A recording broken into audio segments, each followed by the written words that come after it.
तुम आर करो अब राखो हरित साथा दीन दयाल कृपा निधि काम क्रोध मद लोभ सब विधि अवगुण मार में प्रभु राखो मेरे लाज तुम द्वारे अब मैं परा राधा स्वामी गुरु समराथा तुम बिने और दे दुसुरा अब करो दया पट कुशा तुम धरे विलम्ब क्यों दया करो मेरे साया देव प्रेम किनार दुख सुख के सुप्यापे रही सूते समय तो पार दया करो मेरे साया देव प्रेम किनार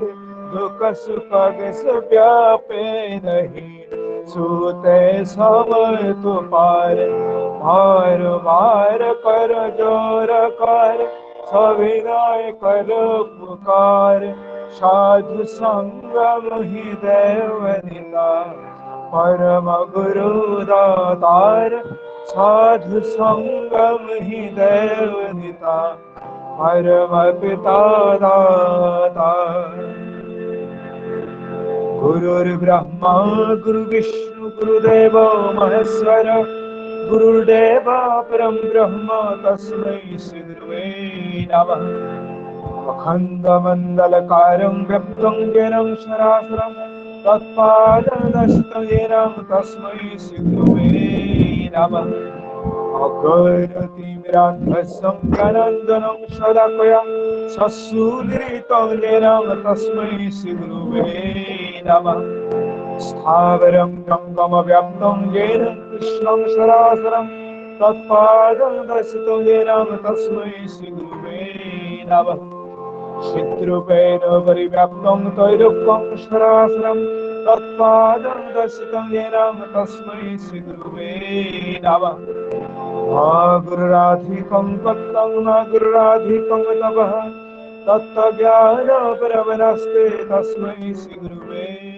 नमः जगन्नाथ श्री जगन्नाथ मदगुरु श्री जगद्गुरु मदात्म सर्वभूतात्मा तस्मै श्रीगुरुवे नमः गुरुराजुरदिरीश्वर गुरु परं दैवतं गुरु परतरं नास्ते तस्मै श्रीगुरुवे नमः ब्रह्मानन्दं परमसुखदं केवलं ज्ञानमूर्तिं द्वन्द्वातीतं गगनसदृशं तत्तमय साधिनदैकम् एकं नित्यं विमलं अचलं सर्वधि साक्षिभूतं भावातीतं तीव्रबलहितं सद्गुरुं त्वां नमामि सद्गुरुं त्वां नमामि सद्गुरुं त्वां नमामि জয় গুরু দাদা জয় গুরু ধন্যবাদ।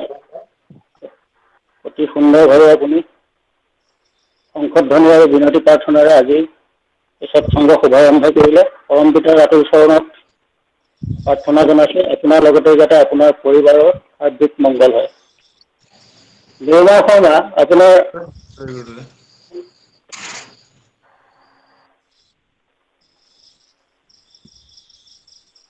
মাইকটো মিউট কৰক। ইয়াৰ পিছত আমি 2 মিনিট সময় নাম জপ কৰিম। নামৰ সময় হ'ল।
বন্দে পুৰুষোত্তম, বন্দে পুৰুষোত্তম, বন্দে পুৰুষোত্তম। ইয়াৰ পাছত পৰম দয়াল শ্ৰী শ্ৰী ঠাকুৰৰ শ্ৰীহস্ত লিখিত সত্যানুসৰণ গ্ৰন্থৰ পৰা পাঠ কৰিব শ্ৰীযুত ৰমেশ ওৰাংদা, উপযোজনা কেন্দ্ৰ নং 6, দক্ষিণ হেঙেৰা, গোলাঘাটৰ পৰা। ৰমেশ দা, দাদা জয় গুৰু। আপুনি পাঠ কৰে। জয় গুৰু, জয় গুৰু। জয় গুৰু।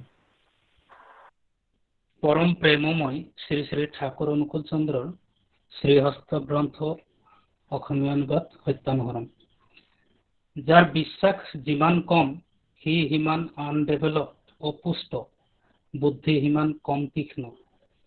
তুমি পণ্ডিত হ'ব পাৰা, কিন্তু যদি অবিশ্বাসী হোৱা তেন্তে তুমি কলৰ গানৰ ৰেকৰ্ড কিংবা ভাষাবাহী বলদৰ নিচিনা নিশ্চয়।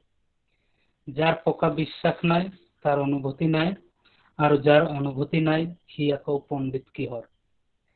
যাৰ অনুভূতি যিমানখিনি তাৰ দৰ্শন জ্ঞান সিমানখিনি, আৰু জ্ঞানতে বিশ্বাসৰ দৃঢ়তা। যদি বিশ্বাস নকৰা তোমাৰ দেখাও নহয়, অনুভৱ কৰাও নহয়। আকৌ সেই দেখা আৰু অনুভৱ কৰাই বিশ্বাসকে পকা কৰি দিয়ে। ওম শান্তি শান্তি। জয় গুৰু দাদা। জয় গুৰু দাদা। পৰম পিতাৰ আতুল শ্ৰীচৰণত আপোনাৰ হাৰ্দিক মংগল প্ৰাৰ্থনা কৰিছোঁ। ইয়াৰ পাছত নাৰী নীতি গ্ৰন্থৰ পৰা পাঠ কৰিব শ্ৰীমতী জয়ন্তী সন্ধিকৈ, উপযোজনা কেন্দ্ৰ নং 3, প্ৰযত্নে বৰহোলা সৎসংগ বিহাৰ। জয় গুৰু। জয় গুৰু। আপুনি পাঠ কৰক। পৰম প্ৰেমময় শ্ৰী শ্ৰী ঠাকুৰৰ নাৰী নীতি গ্ৰন্থপাঠ। স্বমত প্ৰকাশত যি নাৰীয়ে নত হৈ সন্মানেৰে সৈতে নিজৰ মত প্ৰকাশ কৰে আৰু সেই সম্পৰ্কে কাকো সৰু নকৰে, তেওঁ সহজেই আদৰণীয়া আৰু পূজনীয়া হয়। বাণী নম্বৰ 15। জয় গুৰু। জয় গুৰু মা। আপোনাৰ হাৰ্দিক মংগল প্ৰাৰ্থনা কৰিছোঁ। জয় গুৰু। ইয়াৰ পাছত স্বাস্থ্য আৰু সদাচাৰ সূত্ৰ গ্ৰন্থৰ পৰা পাঠ কৰিব শ্ৰীযুত সুনীল চন্দ্ৰ নাথ দা, অভিজ্ঞ কৰ্মী, গোলাঘাটৰ পৰা। জয় গুৰু দাদা। জয় গুৰু। পাঠ কৰক। পরম প্রেমময় শ্রী শ্রী ঠাকুর অনুকূল চন্দ্রের স্বাস্থ্য ও সদাচার সূত্র গ্রন্থ থেকে বাণী পাঠ। অশুদ্ধি মুখ্যত দুই প্রকার। প্রথম সংস্পর্শ দুষ্ট, দ্বিতীয়ত হচ্ছে সান্নিধ্য দুষ্ট। সংস্পর্শ দুষ্ট যে বা যা, তার পরিশুদ্ধি প্রধানত প্রয়োজন বেশি। দ্বিতীয় যা সংশোধনীয়, যাতে তা সংক্রামিত না হতে পারে তেমন করে, কেননা তার সংস্রবে এলেও অশুদ্ধি দুষ্ট হয়নি। বাণী সংখ্যা 40। ওম শান্তি শান্তি শান্তি। জয় গুরু দাদা। জয় গুরু। জয় গুৰু দাদা। আপোনাৰ হাৰ্দিক মংগল প্ৰাৰ্থনা কৰিছোঁ। শ্ৰদ্ধেয় দাদা আৰু মাসকল, আজি আমাৰ বিনতি প্ৰাৰ্থনা আৰু বিভিন্ন গ্ৰন্থাদি পাঠত যিসকল দাদাই সক্ৰিয়ভাৱে অংশগ্ৰহণ কৰিলে তেখেতৰ সকলৰ কাৰণে আমি পুনৰবাৰ পৰম পিতাৰ আতুল শ্ৰীচৰণৰ হাৰ্দিক মংগল প্ৰাৰ্থনা কৰি আমি পৰৱৰ্তী পৰ্যায়ত আগবাঢ়িব বিচাৰিছোঁ। এতিয়া আমাৰ ভজন কীৰ্তনৰ অনুষ্ঠান। প্ৰথমে ৰাধাস্বামী ভজনেৰে আজি সৎসংগ সংগীতানুষ্ঠান আৰম্ভ হ'ব। আমাৰ লগত যুক্ত হৈ আছে শ্ৰীযুত ৰামচৰণ বৰ্মন দা গুৱাহাটীৰ পৰা। তেখেতে ৰাধাস্বামীৰ ভজনেৰে আমাৰ এই সংগীতানুষ্ঠান আৰম্ভ কৰিব। বৰ্মন দা, হেল্ল' বৰ্মন দা, জয় গুৰু দাদা। জয় গুৰু। আপুনি আৰম্ভ কৰক দাদা।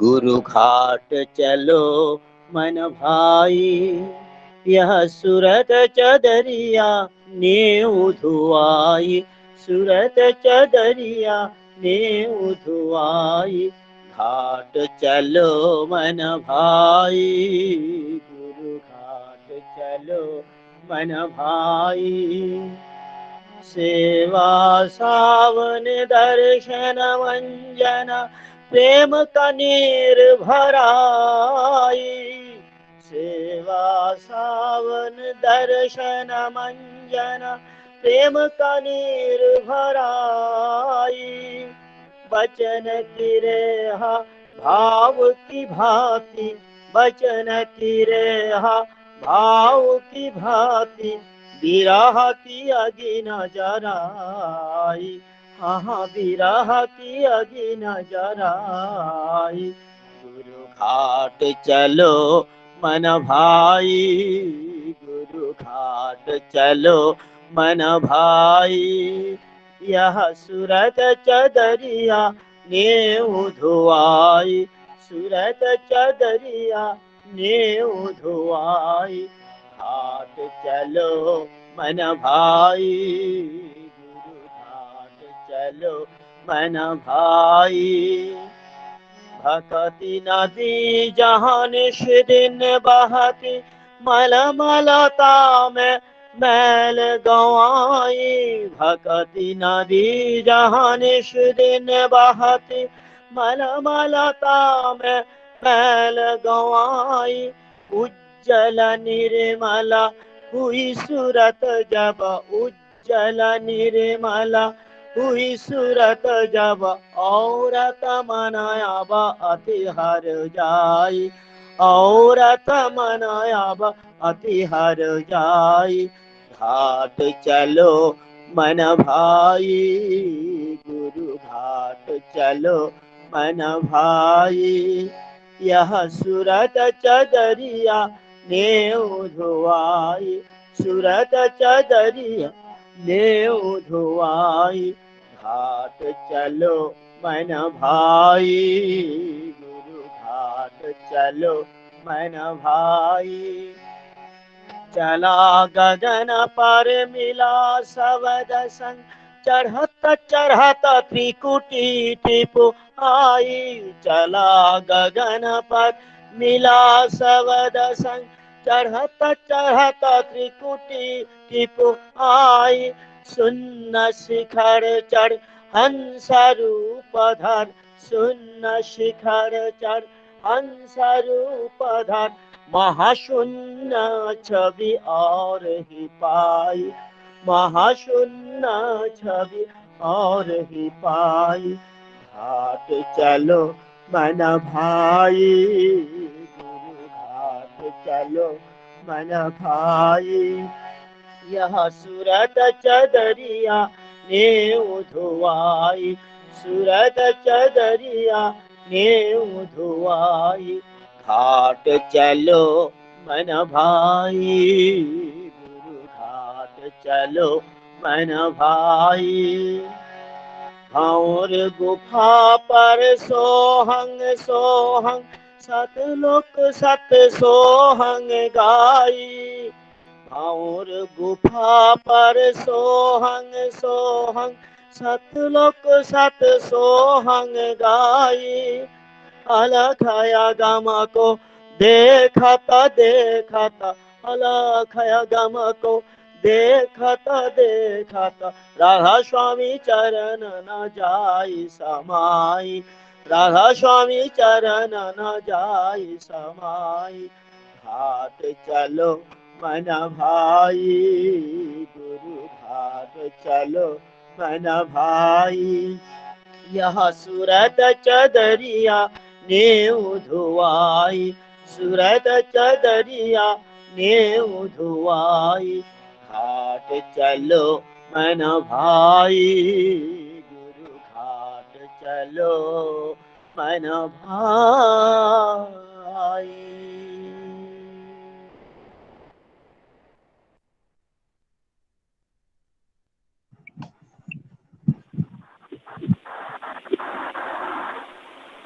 জয় গুরু ভগৱান দা। জয় গুৰু দাদা। জয় গুৰু। অতি সুন্দৰ, আপুনি অতি সুন্দৰভাৱে আমাৰ এই আজি অনুষ্ঠান শুভাৰম্ভ কৰিলে। আপোনাক পৰম পিতাৰ ৰাতুল চৰণত আপোনাৰ হাৰ্দিক মংগল প্ৰাৰ্থনা কৰিছোঁ।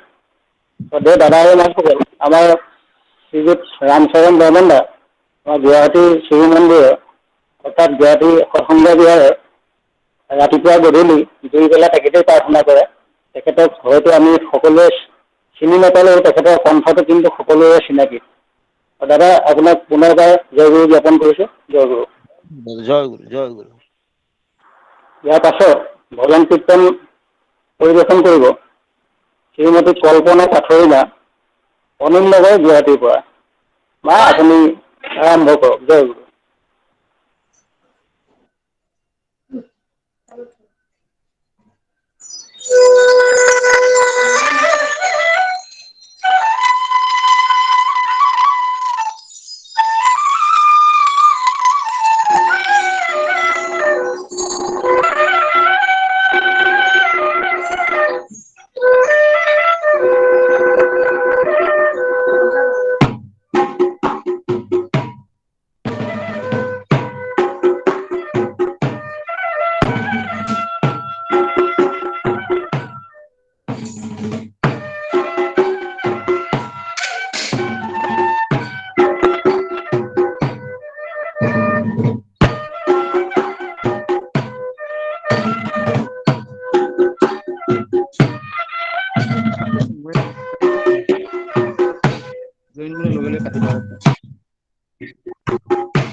জয় গুৰু মা।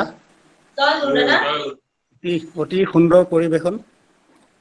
আৰু আমি এটা অনুৰোধ জনাম, আজি আমাৰ ভজন কীৰ্তনত অংশগ্ৰহণ কৰাৰ কথা আছিল শ্ৰদ্ধেয় শ্ৰীযুত সুৰুজ বৰঠাকুৰদা। তেখেত বিশেষ এটা অসুবিধা হোৱাৰ কাৰণে তেখেত আমাৰ লগত আজি যুক্ত হ'ব।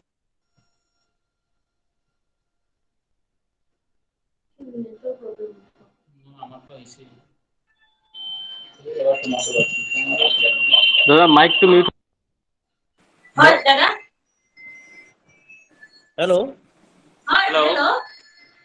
শুনা পাইছেনে? দাদা শুনা পাইছো। আচ্ছা, আজি এটা বিশেষ অসুবিধা হোৱাৰ কাৰণে ভজন হয় কীৰ্তনত আমাৰ শ্ৰীযুত সুৰুজ বৰঠাকুৰদা অংশগ্ৰহণ কৰাৰ কথা আছিল। হয় তেখেতৰ এটা বিশেষ অসুবিধা হোৱাৰ কাৰণে তেখেতে আজি নোৱাৰিব। সেয়েহে আপুনি সৰুকে হ'লেও আৰু এটা কীৰ্তন পৰিৱেশন কৰক। হয় দাদা হয়।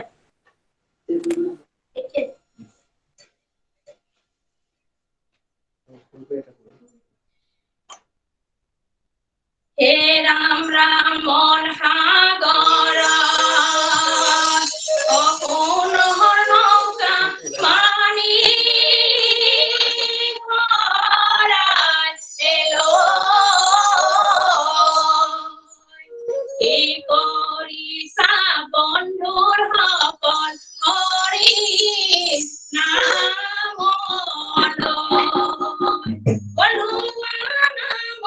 লোৱা নাম ভপন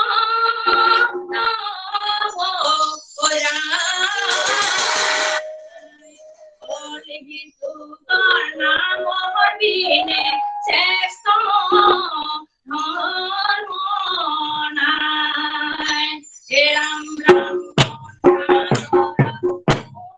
নৌকা মাৰি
জয় গুৰু দাদা জয় গুৰু মা।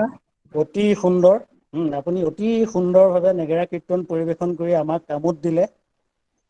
তাৰ বাবে পৰম পিতাৰ চৰণত আপোনাৰ হাৰ্দিক মংগল কামনা কৰিছোঁ। লগতে আপোনাৰ লগত যিসকল দাদা আৰু মায়ে সহযোগিতাৰ আগবঢ়ালে তেখেত সকলোৰে যাতে পৰম পিতাৰ দয়াত সাৰ্বিক মংগল হয় তাৰে প্ৰাৰ্থনা কৰিলোঁ। আৰু পৰৱৰ্তী সময়ত যাতে আমাৰ সান্নিধ্য সৎসংগত আপোনাক যাতে আকৌ লগ পাওঁ তাৰে কামনা কৰিছোঁ। জয় গুৰু মা। জয় গুৰু দাদা জয় গুৰু জয় গুৰু শ্ৰদ্ধেয় দাদা আৰু মাসকল, আমি বহু সময় আমি ভজন কীৰ্তনৰ মাজত সোমাই পৰিছিলোঁ। আমি এতিয়া ভজন কীৰ্তনৰ শেষ কৰিছোঁ। আমি পৰৱৰ্তী যিটো আমাৰ কাৰ্যসূচী, পৰৱৰ্তী কাৰ্যসূচীৰ ফালে যাব ওলাইছোঁ। আজি আমাৰ যিটো ইষ্ট প্ৰসংগ যিটো কাৰ্যসূচী আছে, সেই কাৰ্যসূচীত আমি আজি এটা বিষয় বাছি লৈছোঁ, যিটো বিষয়টো হৈছে ইষ্টভীতি। এইটো আমি বহুতেই জানো যে ইষ্টভীতি ব্যৱস্থাটোৰ ওপৰত আমি বহুতেই জানো, কিন্তু কথা হৈছে কৰোণাৰ যিটো কালৰূপ, এই কালৰূপত পৰি আমাৰ ইষ্টকেন্দ্ৰিক যিটো স্বভাৱ, সেই স্বভাৱৰ কিছু পৰিৱৰ্তন হৈছে। অৰ্থাৎ আমি ৰাতিপুৱা ইষ্টভীতি কৰোঁ, 30 দিনত ইষ্টভীতি পঠাওঁ, কিন্তু আজি 3 মাহ অতিক্ৰম হৈ গ'ল যে আমি ইষ্টভীতিটো আমি পঠাব পৰা নাই। আৰু আমি বিশেষভাৱে আজি আমি প্ৰত্যক্ষ বা পৰোক্ষভাৱে আমি মোটামুটি 200মান উপযোজনা কেন্দ্ৰৰ লগত আমি যোগাযোগ কৰিছিলোঁ যে আমি এই বিষয়টোৰ ওপৰত অলপ আলোচনা কৰি যাতে সকলোৰে যাতে বোধগম্য হয়, সেই সৰু এটা চেষ্টা চলাইছোঁ। যিটো চেষ্টাত আমাৰ মানে দেওঘৰৰ পৰা আমাক নীতি নিৰ্দেশনা আমাক দিছেই, আমি সকলোৱে পাইছোঁ। আৰু এই বিষয়ত তথ্যভিত্তিক এটা আলোচনা কৰিবৰ কাৰণে আমি এজন দাদাক আমাৰ লগত যুক্ত হৈ আছে। তেখেত সদায় ইষ্টক লৈ চলে। তেখেত আমাৰ লগত ডুমডুমৰ পৰা সংযুক্ত হৈছে। তেখেত অতি ব্যস্ত। তেখেতে ডুমডুমাত মোটামুটি 2 বিঘা মাটিৰ ওপৰত এটা শ্ৰীমন্দিৰৰ কাম তেখেতৰ তত্বাৱধানতে হৈ আছে। আৰু এই দাদাজন আমাৰ মাজত আজি উপস্থিত আছে। আমাৰ মানে যুৱ বক্তা তেখেত পৰম দয়াল শ্ৰী শ্ৰী ঠাকুৰৰ অধৈৰ্য কৰ্মী শ্ৰীযুত সাগৰ সোণোৱাল দাদা। আমি সান্নিধ্য গ্ৰুপৰ পৰা আপোনাক মানে আদৰণি জনাইছোঁ। আপুনি আপোনাৰ ইষ্ট প্ৰসংগ আৰম্ভ কৰক দাদা। জয় গুৰু।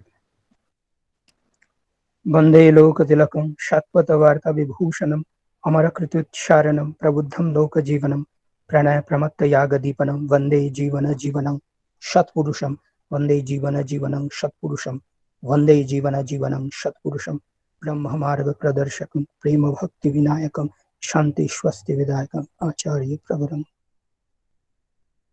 আজি সৎসংগত উপস্থিত সকলোকে মোৰ ৰানন্দিত জয়গুৰু। শ্ৰদ্ধেয় বিষ্ণু শৰ্মাদাই মোক সেইদিনাখন ফোন কৰি কৈছিলে ইষ্টভৃতিৰ ওপৰত আলোচনা কৰিবলৈ তথ্য ভিত্তিক। তো মোৰ গোটেইখিনি আলোচনাত মই শ্ৰী ঠাকুৰে কোৱা কথাখিনিৰ উদ্ধৃতি দিয়াৰ চেষ্টা কৰিম। বেছিভাগ কথাতে চেষ্টা কৰিম, যদিও ঠাকুৰে ইষ্টভৃতিৰ ওপৰত ইমান কথা কৈছে যে যিবিলাক ধৰক আমি এটা অনুষ্ঠানত কাভাৰ কৰিব নোৱাৰো বা গোটেইখিনি দিয়া সম্ভৱ নহয়। যিমানখিনি পাৰা যায় মই চেষ্টা কৰিছো সেইখিনি উদ্ধৃতি দি মোৰ আলোচনাখিনি কৰাৰ। পৰব্ৰহ্ম শ্ৰী ঠাকুৰে তেওঁৰ এটা বাণীত কৈছে, ইষ্টত চেতন ব্যক্তিত্বটো, মন্ত্ৰত চেতন মন, ইষ্টভৃতিত দীক্ষা চেতন, সেৱাত চেতন ধন। ইষ্ট হৈছে ব্যক্তিত্বক চেতন কৰি থয়, আমাৰ ব্যক্তিত্বক উজ্জ্বল কৰি থয়, আমাৰ ব্যক্তিত্বক গৌৰৱময় কৰি তোলে ইষ্টত সংযুক্ত হৈ থকাটোৱে। তো ইষ্টত ব্যক্তিত্ব চেতন থাকে আৰু সেই ইষ্টত যুক্ত থকাৰ প্ৰক্ৰিয়া হৈছে দীক্ষা বা শৰণ। তো শৰণ বা দীক্ষা সেইটো জীৱন্তত হবলৈ হলে ইষ্টভৃতি কৰিবই লাগিব, প্ৰকাৰান্তৰে ইষ্টভৃতি কৰিবই লাগিব।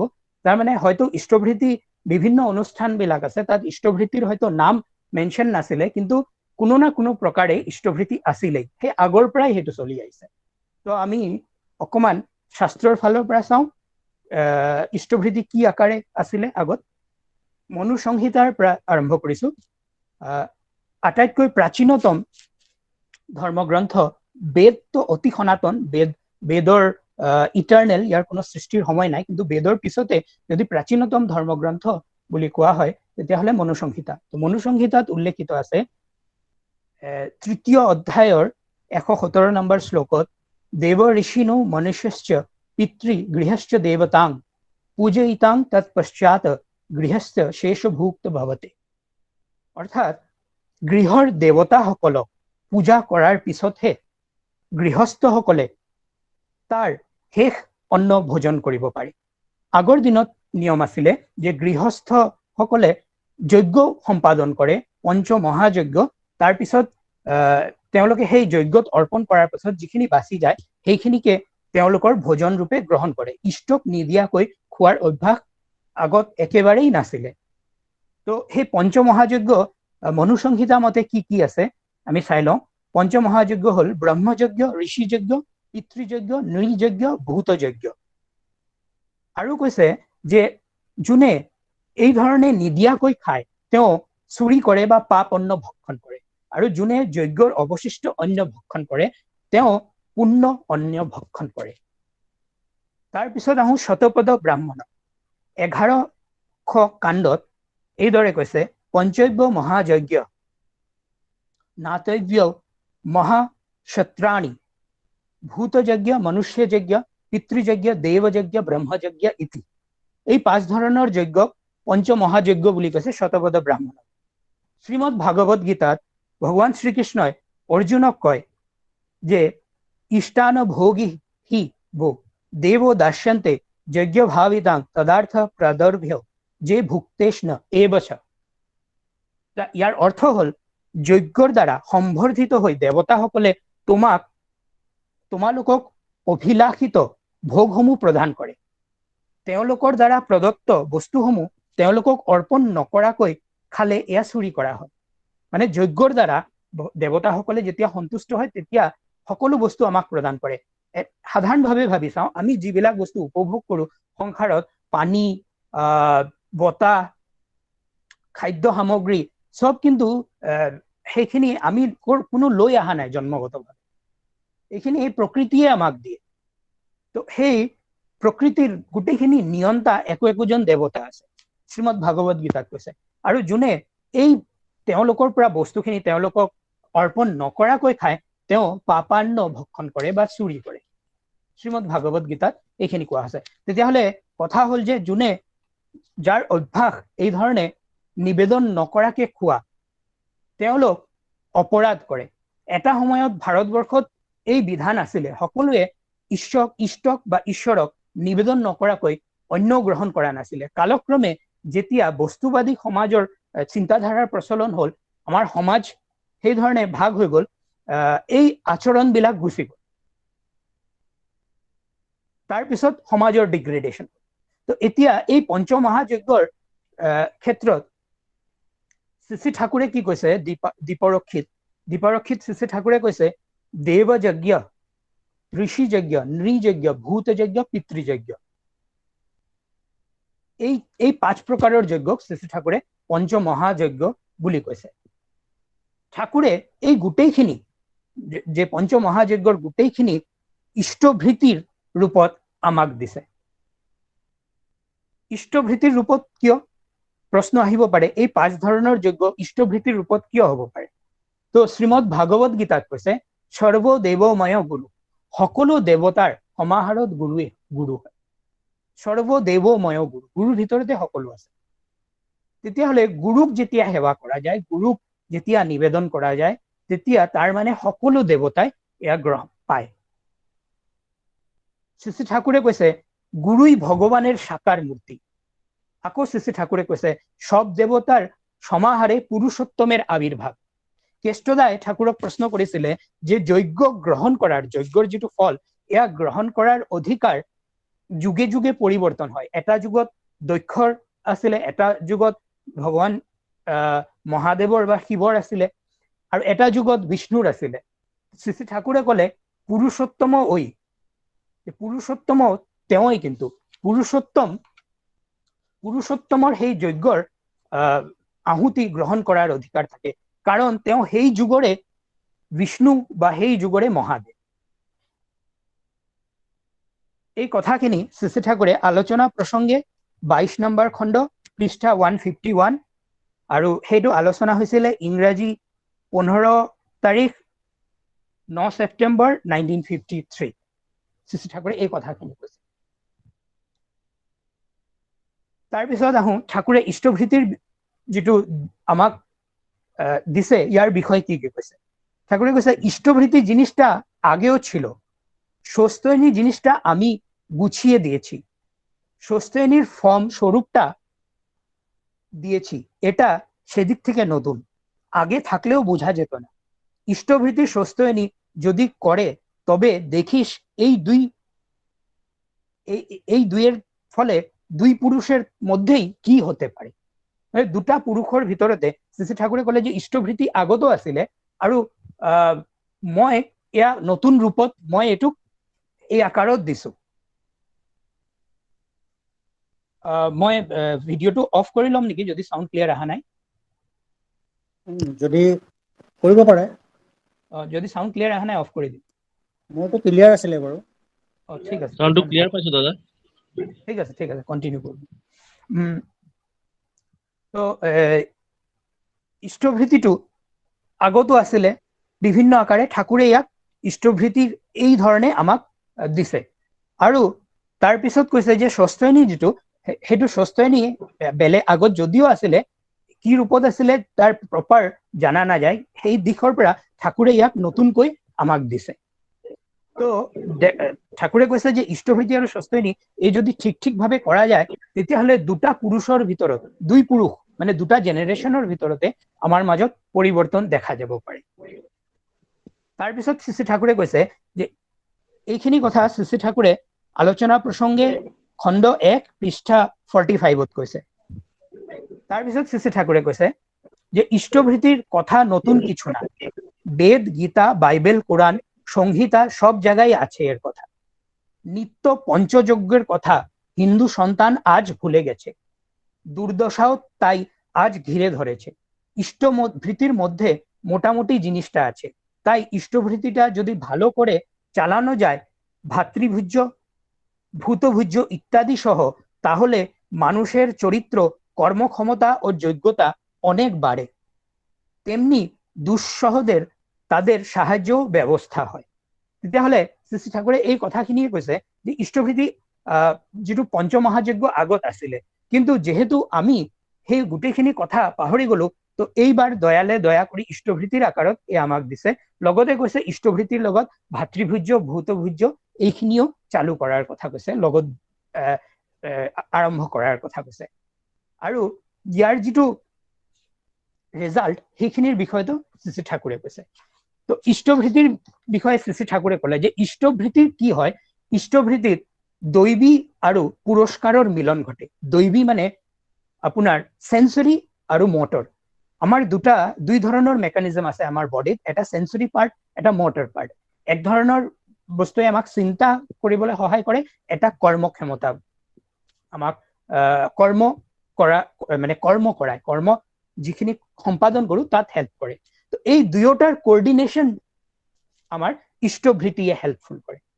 এয়া কিভাবে যে ইষ্টৰ কাৰণে যেতিয়া কৰো আমি, ইষ্টৰ কাৰণে মাথাত ৰাখি, ইষ্টক মূৰত ৰাখি যেতিয়া উপাৰ্জন কৰিবলৈ যাওঁ, তেতিয়া ইষ্টৰ কাৰণে ভাবি আমি কৰ্মত সম্পাদন কৰো। আকৌ যেতিয়া ইষ্টৰ কাৰণে ভাবি আকৌ ইষ্টভৃতি নিবেদন কৰো, তেতিয়া আমাৰ দৈবী আৰু পুৰস্কাৰ মানে মটৰ আৰু সেন্সৰী এই দুটাৰ কম্বিনেশ্যন হয়, এই দুয়োটা বস্তুৰ আমাৰ কম্বিনেশ্যন হয়। শ্ৰী ঠাকুৰে এইখিনি কথা কৈছে।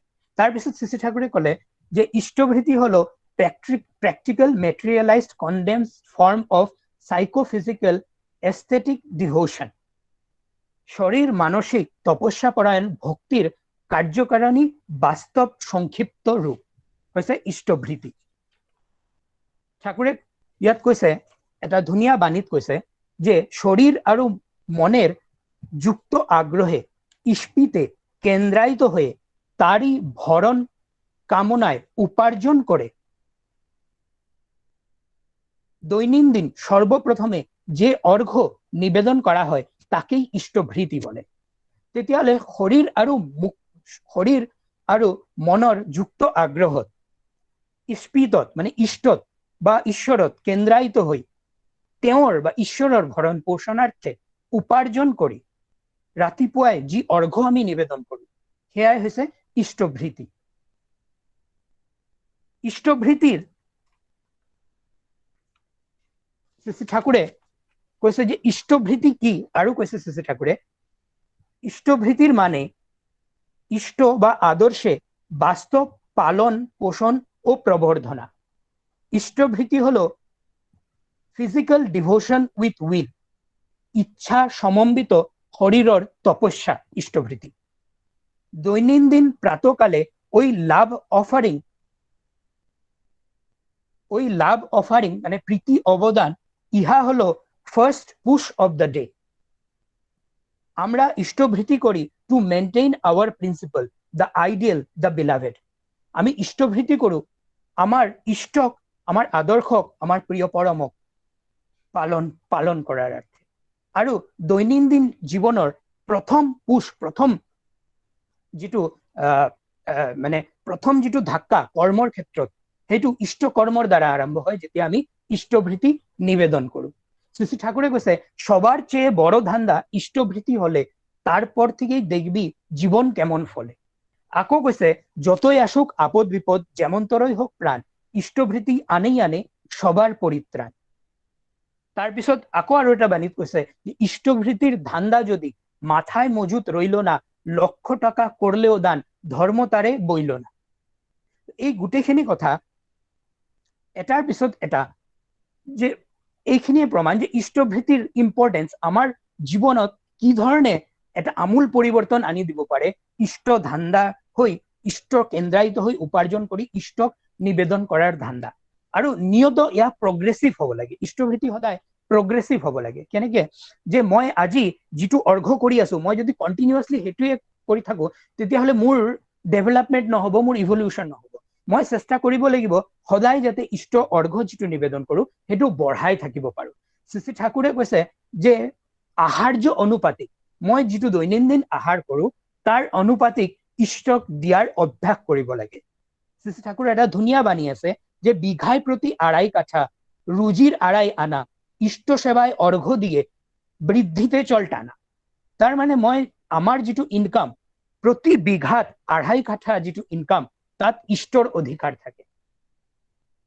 এয়া যদি আমি ৰুজিৰ 2.5 আনা, এটুক যদি আমি ভাঙনি কৰো, তাৰ মানে 1 টকাৰ যদি আমি রুজি হয়, তাত 2.5 আনা মানে 16 পইচা ইয়াত হ'ব। মানে 16% আমি ধৰি লওঁ যে মোৰ ইনকামৰ 16% সদায় ইষ্টৰ কাৰণে থাকিব লাগে। তো শ্ৰী ঠাকুৰে কৈছে ইষ্ট সেৱাই অৰ্ঘ্য দিয়ে তৃপ্তিতে চল টানা। তো মোৰ ইষ্টভৃতি এনেকুৱা ধৰণে হ'ব লাগিব যে এই যে ঠাকুৰৰ বাণীটো ইয়াত যাতে ফুলফিল হয়, নিত্য আহাৰ্য অনুপাতিক মই দিব পাৰো, আৰু এয়া যাতে নিত্য প্ৰগ্ৰেছিভ হয়। তো ইষ্টভৃতি কেনেকে আৰম্ভ হ'ল এই বিষয়ে আমি কথা পাতো। তো সৎসংগৰ ঋত্বিক আচাৰ্য আছিলে এটা সময়ত অনন্ত মহাৰাজ।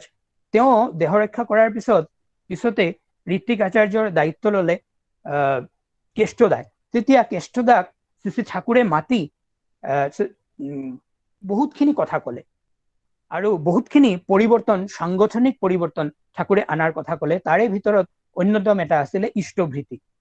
ঠাকুৰে ক'লে যে আমি আগৰে পৰা আদৰ্শ কেন্দ্ৰিক হৈ চলো, আদৰ্শৰ ওপৰতে ভিত্তি কৰি আমাৰ জীৱন আছিলে। তো আদৰ্শক পালন কৰা, পোষণ কৰা আগৰে পৰাই আমাৰ দায়িত্ব। যে এই ইষ্টভৃতি যিটো কথা কৈছো মই, সেয়া ইষ্টৰ পৰিপোষণৰ পৰিপালনৰ দায়িত্ব মই নিজেই গ্ৰহণ কৰিলো। আৰু ইয়াৰ ফল যে কিমান মাৰাত্মক এয়া মানে চিন্তা কৰিব নোৱাৰি। এইটো আমাৰ মেণ্টেল ডেভেলপমেণ্ট, আমাৰ উইল পাৱাৰ, আমাৰ ইনটিউশ্যন কেনেকে বৃদ্ধি কৰিব পাৰে এয়া কৈ শেষ কৰা নাযায়। তাৰপিছত শ্ৰী ঠাকুৰে সেই গীতাৰ শ্লোকটো কৈছিলে, যিটো অকমান আগত আমি পঢ়িছিলো। শ্ৰীকৃষ্ণই কৈছে যে ইষ্টানু ভোগস্য, সেই শ্লোকটো ঠাকুৰে কেষ্টদাক ক'লে। তাৰপিছত যেতিয়া এই আশ্বিন মাহৰ যিটো কনফাৰেন্স হয় সেই বছৰত, তেতিয়া এই ইষ্টভৃতিৰ কথা প্ৰচাৰিত হ'ল শ্ৰী ঠাকুৰৰ নিৰ্দেশ অনুযায়ী, আৰু সকলো কৰ্মীয়ে সেয়া গ্ৰহণ কৰিলে, ইষ্টভৃতি কৰা আৰম্ভ কৰিলে। কিন্তু বহুতৰে প্ৰশ্ন আছিলে ইষ্টভৃতি কিয় কৰিব। তাৰে ভিতৰত এজন দাদা আছিলে শশীভূষণ মিত্ৰ। তেওঁ এদিন সেই কনফাৰেন্সত অহা নাছিলে। তাৰ পিছত আহি ঠাকুৰক সুধিব ধৰিলে। তেওঁৰ এটা কনফিউজন যে ঠাকুৰেতো কেতিয়াও অৰ্থৰ কথা নকয়, তো ইষ্টভৃতিৰ মাধ্যমে তেওঁ অৰ্থ নিবেদন কৰাৰ কথা কিয় ক'লে। তো শ্ৰী ঠাকুৰক আহি সুধিছে। ঠাকুৰে বহু ধৰণে আকাৰ ইংগিতে বুজাব চেষ্টা কৰিলে, তেওঁ নুবুজে। তাৰপিছত ঠাকুৰে অকমান নিজৰ এক্সপ্ৰেশন চেঞ্জ কৰি ক'লে যে ইষ্টভৃতি কেন করব, যখন রাত্রি অন্ধকারে জঙ্গলের মাঝে ফসে যান আর ঈশ্বরকে ডাকেন, তখন ল্যাম্প নিয়ে আমাকে যেতে হয়। আর এখন ইষ্টভৃতি কেন করব? তেওঁ অবাক হৈ চাই থাকিলে। তেওঁৰ জীৱনত এটা ঘটনা আছিল। সেই যিদিনাখন ঠাকুৰ কৈছে ঘটনাটো, তাৰে কিছু 6 মাহ 7 মাহ আগৰ ঘটনা। যে এবাৰ তেওঁ কোনোবা এটা গ্ৰামত আপোনাৰ ৰোগী চাবলৈ গৈছিলে। সেইখিনি সময়তে বিৰাট ঝড় আহে, আৰু ঝড়ৰ সময়ত তেওঁ এটা নিৰ্জন স্থানত আশ্ৰয় ল'ব লগা হয়। বিৰাট এন্ধাৰ, তেওঁ পথ বিচাৰি নাপায়, ক'ত যাব কি নকৰিব, ঈশ্বৰক মাতিছে। তেতিয়াই দেখা যায় এজন বৃদ্ধ মানুহ আহি উপস্থিত হৈছে আৰু তেওঁক পথ দেখুৱাইছে। পাছত সুধি জনা গ'ল যে তেওঁৰ বিষয়ে সেই গ্ৰামৰ মানুহ কোনো নাজানে। যিটো ঘৰত গৈছে তেওঁ সোধাটো কৈছে যে এনেকুৱা ধৰণৰ কোনো মানুহ ইয়াত নাই। তেতিয়া তেওঁ ভাবিলে যে এই কথাটোতো মোৰ বাহিৰে আৰু কোনো নাজানে। তেওঁ ঠাকুৰৰ ওচৰত সাৰেণ্ডাৰ হ'ল। তেওঁ ইষ্টভৃতি আৰম্ভ কৰিলে। এইদৰে বহুতেই সেই সময়ত ইষ্টভৃতি আৰম্ভ কৰিলে। বহুতৰে বহু ধৰণৰ প্ৰশ্ন, কিন্তু শ্ৰী ঠাকুৰৰ বিভিন্ন সময়ে সেইখিনিৰ বিষয়ে, ইষ্টভৃতি কিয় কৰিব লাগে সেইখিনিৰ বিষয়ে বিস্তৃতভাৱে বিভিন্ন কিতাপত আৰু মানুহখিনিৰ লগত আলোচনা কৰাৰ মাধ্যমে ক'লে। আৰু এই ধৰণে ইষ্টভৃতি আমাৰ সৎসংগত প্ৰচলিত হ'ল। এতিয়া ইষ্টভৃতিৰ লগতে যিখিনি কথা আছে জড়িত, সেইটো হৈছে শত অনুজ্ঞা। ইষ্টভৃতি কৰাৰ পূৰ্বে আমি শত অনুজ্ঞা পাঠ কৰিব লাগে। শ্ৰী ঠাকুৰে এই শত অনুজ্ঞাটো ইষ্টভৃতিৰ লগত কিয় দিলে? শ্ৰী ঠাকুৰে এদিন কৈছিলে যে ঠাকুৰ যেতিয়া সৰু আছিলে, এজন বৈষ্ণৱ ভক্তৰ লগত তেওঁৰ দেখা হ'ল। শ্ৰী ঠাকুৰে সেইখিনি সময়ত প্ৰায় আগৰ পৰাই, সৰুৰ পৰাই ঠাকুৰৰ অভ্যাস যে ঠাকুৰে কয় যে হে পৰম পিতা, মই তোমাৰ সন্তান, মোৰ দীনতা নাই, মোৰ দাৰিদ্ৰতা নাই, মোৰ ভয় নাই, এই ধৰণেই কয়। কিন্তু সেই বৈষ্ণৱজনে ঠাকুৰক শিকালে যে এই ধৰণে ক'লে অভিমান হয়, মানে অহং হয়। তেওঁ শিকালে যে তুমি ঈশ্বৰক কবা যে মই দীনহীন পাপী, তুমি মোক বচোৱা। ঠাকুৰে তেওঁৰ কথা মতে সেই ধৰণে ক'বলৈ আৰম্ভ কৰিলে। আৰু কিছুদিন পিছত চালে যে ঠাকুৰৰ মনটো পুৰা সংকীৰ্ণ হবলৈ ধৰিলে। কিবা মন যেন চাৰিওফালে হেঁচি আছে। এনেকে বহুদিন ছটপট কৰি কাটি, তাৰপিছত এদিন পদ্মাৰ পাৰত বহি ঠাকুৰে ভাবি ভাবি ভাবি নাই এনেকে নহব, তেওঁ চিঞৰি উঠিলে যে হে পৰম পিতা, মই তোমাৰ সন্তান, মোৰ আৰু ভয় নাই, মোৰ আৰু দাৰিদ্ৰতা নাই, মই অক্ৰোধী, মই অমানী, মই নিৰলস, গোটেইখিনি চিঞৰি উঠিলে। তাৰপিছত দেখিলে মনত এটা হালকা অনুভূতি হৈছে। সেয়ে ঠাকুৰে ক'লে পাছত যে সেইকাৰণে ইষ্টভৃতি কৰাৰ পূৰ্বে এই কথাখিনি শ্ৰী ঠাকুৰে ইনক্লুড কৰিলে। আলোচনা প্ৰসংগে ৩য় খণ্ডত শ্ৰী ঠাকুৰে এই বিষয়ে আলোচনা কৰিছে। শুনক কি কৈছে ঠাকুৰে, আমি পঢ়ো। তাই আমি শত অনুজ্ঞা, আবৃত্তি ও অনুষ্ঠানের বিধান সাধনার সঙ্গে হিসাবে জুড়িয়ে দিয়েছি। এর উল্টো রকমে ভাবা ও বলা চলা ঠিক নয়। বলাগুলি মানুষের জীবনে মন্ত্রের মতো কাজ করে। মানুষ যা বলে ওই বলা তদনুক চলার প্রেরণা যোগায়। তাই নীতিবাচক কথাই ভালো নয়, ওটা সাধারণত বিঘ্নস্বরূপ হয়ে দাঁড়ায়। মানুষ যেই ইষ্টকে ভালোবাসে বাঁচতে শুরু করে, সেই থেকেই সুপেরিয়রিটি কমপ্লেক্স আর ইনফেরিয়রিটি কমপ্লেক্স, হীনমন্যতা দুই গুছে যায়। সেইকাৰণে ঠাকুৰে ক'লে যে সেইকাৰণে ইষ্টভৃতিৰ লগত শ্ৰী ঠাকুৰে শত অনুজ্ঞা পাঠ কৰাৰ বিধান দিলে। এই কোৱাৰ মাধ্যমেদি আমাৰ ভিতৰতো সেই ধৰণৰ শক্তি, সেই ধৰণৰ সম্বৰ্ধনা গ্ৰেজুৱেলি আহিব ধৰে। তেওঁৰ প্ৰতি বিশ্বাস, তেওঁৰ সন্তান, এই বিশ্বাসটো আমাৰ ভিতৰত লাহে লাহে বুজি উঠে। তো ইষ্টভৃতি কৰাৰ পূৰ্বে আমি শত অনুজ্ঞা পাঠ কৰিবই লাগিব। তাৰ পিছতে ইষ্টভৃতি নিবেদন। আমি যিসকলে আমি দীক্ষা লৈছো, দীক্ষা পত্ৰ যেতিয়া দিয়ে, দীক্ষাৰ যেতিয়া পত্ৰটো দিয়ে, তাত শত অনুজ্ঞাটো ওপৰতে আমাৰ এই কথাখিনি থাকে, মই অক্ৰোধী, মই অমানী, সেইখিনি ঠিকভাৱে কৰা বিধেয়। তাৰপিছত পূজনীয় মা, পূজনীয় আচাৰ্যদেৱ শ্ৰী দাদাৰ স্ত্ৰী পূজনীয় মা, তেওঁৰ কথা এবাৰ শুনিছিলো। তেওঁ ক'লে যে ইষ্টভৃতি যিহেতু যজ্ঞ, তো এয়া যজ্ঞৰ নিচিনা কৰিব লাগে। কিদৰে? যে ইষ্টভৃতি আমি বহুতে মনে মনে কৰাৰ অভ্যস্ত কৰো, মনে মনে কম, কিন্তু ইষ্টভৃতি যিহেতু যজ্ঞ, যেতিয়া আমি ইষ্টভৃতিৰ শত অনুজ্ঞা পাঠ কৰিম বা ইষ্টভৃতিৰ ঠাকুৰক নিবেদন কৰিম, তেতিয়া আমি এনেকুৱাকে শব্দ কৰি কৰিব লাগিব যাতে মই নিজে শুনো। মই যেতিয়া কওঁ যাতে মই সেই কথাখিনি মোৰ নিজৰ কাণেৰে শ্ৰৱণ কৰিব পাৰো। তাৰ ফলত কি হয় যে মই শুনিছো কথাখিনি, মোৰ কাণেৰে সোমাইছে। আৰু যজ্ঞ সম্পাদন কৰিলে যেনেকে যজ্ঞত মন্ত্ৰ উচ্চাৰণ কৰি উৎসৰ্গ কৰে, ঠিক সেইদৰে ইষ্টভৃতিও নিবেদন কৰাৰ বিধেয়। তো ইষ্টভৃতি, এতিয়া আহোঁ ইষ্টভৃতি কৰাৰ সময়। শ্ৰী ঠাকুৰে ক'লে যে ইষ্টভৃতি অতি প্ৰত্যুষে করতে হয়। ঠাকুরে কৈছে যে অরুণ উষার আগেই করিস রাত্রি শয্যার সকল ত্যাগ, সেই রাগের অনুরাগেই করিস ইষ্টভৃতির যাগ। আকৌ কৈছে রাতে ঘুমিয়ে যখন উঠিস আরাধনা করে তখন ইষ্টভৃতি অর্ঘ্য দিয়ে করিস যজ্ঞ সংসাধন। তেতিয়াহলে অরুণ উষার আগেই করিস, প্রাতে অতি প্রত্যুষে, তার মানে সূর্য উঠাৰ আগত উঠি প্ৰথম নাম কৰাৰ অভ্যাস কৰিব লাগিব। ইয়াত আৰু এটা কথা কৈছে যে ৰাত্ৰি শয্যাৰ সকল ত্যাগ। পাৰা যায় যদি ৰাতি যিখিনি কাপোৰ পিন্ধি আছো সেইখিনি আমি যদি চেঞ্জ কৰি তেনেকে আসনত বহাৰ অভ্যাস কৰো, নামত যেনেকে বহে, আমি জেনেৰেলি যিটো বিধান আছে, কাপোৰ চাপোৰ চেঞ্জ কৰি আসন বেলেগ আসনত বহি ৰাত্ৰি শয্যাৰ সকলো ত্যাগ কৰি নাম কৰি সেই ৰাগৰ অনুৰাগতে ইষ্টভৃতি নিবেদন কৰিব লাগে। শ্ৰী ঠাকুৰে কৈছে অতি প্ৰত্যুষে ইষ্টভৃতি নিবেদন কৰিব লাগে। তেতিয়া এজন দাদাই শ্ৰী ঠাকুৰক প্রশ্ন করিল যে অতি প্রত্যুষে, তাহলে তো সেটা সূর্য উদয়ের অনেক আগেই হয়। শ্রী ঠাকুরে কলে হ্যাঁ, ব্রহ্ম মুহূর্ত সূর্য উদয়ের অনেক আগেই হয়।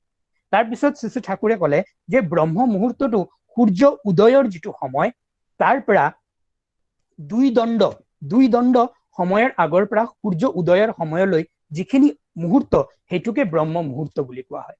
সাধাৰণতে আমি জানো আমাৰ যিটো প্ৰাৰ্থনাৰ সময় প্ৰত্যেক মাহত চেঞ্জ হয়, সেইকাৰণে যে প্ৰত্যেক মাহৰ যিটো সূৰ্য উদয়ৰ সময়, সেই উদয়ৰ সময়ৰ লগত প্ৰাৰ্থনাৰ সময়টো মেচ কৰা আছে। মানে প্ৰাৰ্থনাৰ সময় সূৰ্য ঠিক যিটো সময়ত উদয় হ'ব, সেই সময়ত আপোনাৰ আমাৰ প্ৰাৰ্থনাটোৰ সময় দিয়া আছে। তো ঠিক প্ৰত্যেক মাহৰ যিটো প্ৰাৰ্থনাৰ সময়, তাৰ পৰা দুই দণ্ড মানে এক দণ্ড হল 24 মিনিট। তো 2 দণ্ড মানে 48 মিনিট। তো প্ৰাৰ্থনাৰ সময়ৰ পৰা 48 মিনিট আগলৈ পিছুৱাই গৈ প্ৰাৰ্থনাৰ সময়লৈ 48 মিনিট আগৰ পৰা প্ৰাৰ্থনাৰ সময়লৈ এই ডিউৰেশ্যন যিটো সেইটোৱে ইষ্টভৃতি নিবেদন কৰাৰ প্ৰকৃত সময় বা মানে উৎকৃষ্ট সময়। ইষ্টভৃতি চেষ্টা কৰিব লাগে আমি সকলোৱে যাতে এই সময়তে আমি ইষ্টভৃতি ইষ্টক নিবেদন কৰিব পাৰো। তো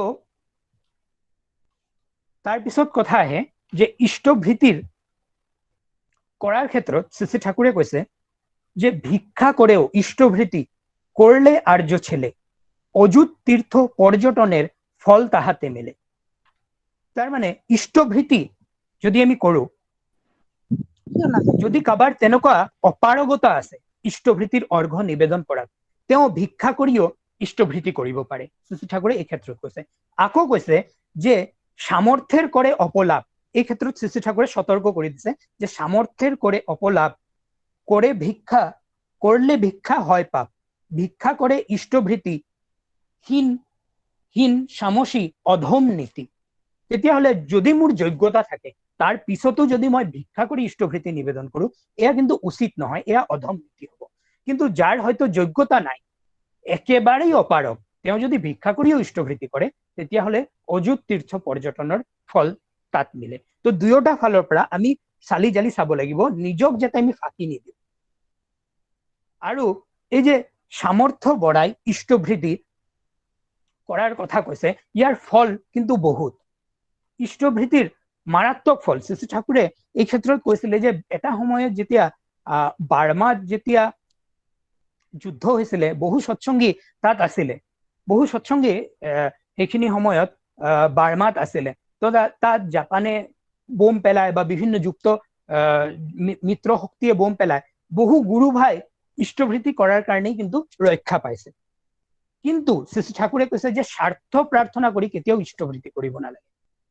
শ্ৰী ঠাকুৰে এই ক্ষেত্ৰত অনুশ্ৰুতি গ্ৰন্থত এটা ধুনীয়া বাণী দিছে, ইষ্টভৃতি কৰাৰ সময় স্বাৰ্থ প্ৰাৰ্থনা কৰিস না, শ্ৰদ্ধা বান্ধন নিয়ে মনে ও ছাড়া আৰ ঘুৰিস না। ইষ্টভৃতি কৰাৰ সময়ত কোনো ধৰণৰ স্বাৰ্থ প্ৰাৰ্থনা কৰিব নালাগে। শ্ৰদ্ধা, অকল এটাই বস্তু থাকিব লাগে তাত, শ্ৰদ্ধা, মোৰ ইষ্টৰ প্ৰতি শ্ৰদ্ধা। সেই শ্ৰদ্ধা লৈয়ে ইষ্টক নিবেদন কৰিব লাগে। কোনো ধৰণৰ ভাৱ এইটো হ'ব, এইটো পাম বা এই কাৰণে ইষ্টভৃতি কৰিম বা ইষ্টভৃতি কৰিলে মই বিপদ আপদৰ পৰা ৰক্ষা কৰিম, এইবিলাক নহয়। মই মোৰ ইষ্টক ভাল পাওঁ, যেনেকৈ মই মোৰ ল'ৰা ছোৱালীক ভাল পাওঁ তেওঁলোকৰ কাৰণে কৰো, ঠিক এইদৰে মই মা দেউতাক ভাল পাওঁ, মই মা দেউতাৰ কাৰণে কৰো, ঠিক এইদৰে ইষ্টৰ কাৰণে কৰিব লাগে, আচাৰ্যৰ কাৰণে কৰিব লাগে, আদৰ্শৰ কাৰণে কৰিব লাগে। তাৰ লগত ইষ্টভৃতিৰ এটা অবিচ্ছেদ্য অংক হৈছে আচাৰ্য ভৃতি। আচাৰ্য ভৃতি নকৰিলে ইষ্টভৃতি কিন্তু নহব। তাৰ কাৰণ হল আমাৰ ইষ্ট ঠাকুৰে কৈ গৈছে যে তেওঁ আচাৰ্যৰ মাজত জীৱন্ত। আমি ঠাকুৰক আচাৰ্যৰ মাজত জীৱন্ত পাওঁ। ঠাকুৰ যদিও ইহলীলা সমাপন কৰিছে, কিন্তু তাৰ পিছতো আচাৰ্যৰ মাজত আমি ইষ্টক পাইছো।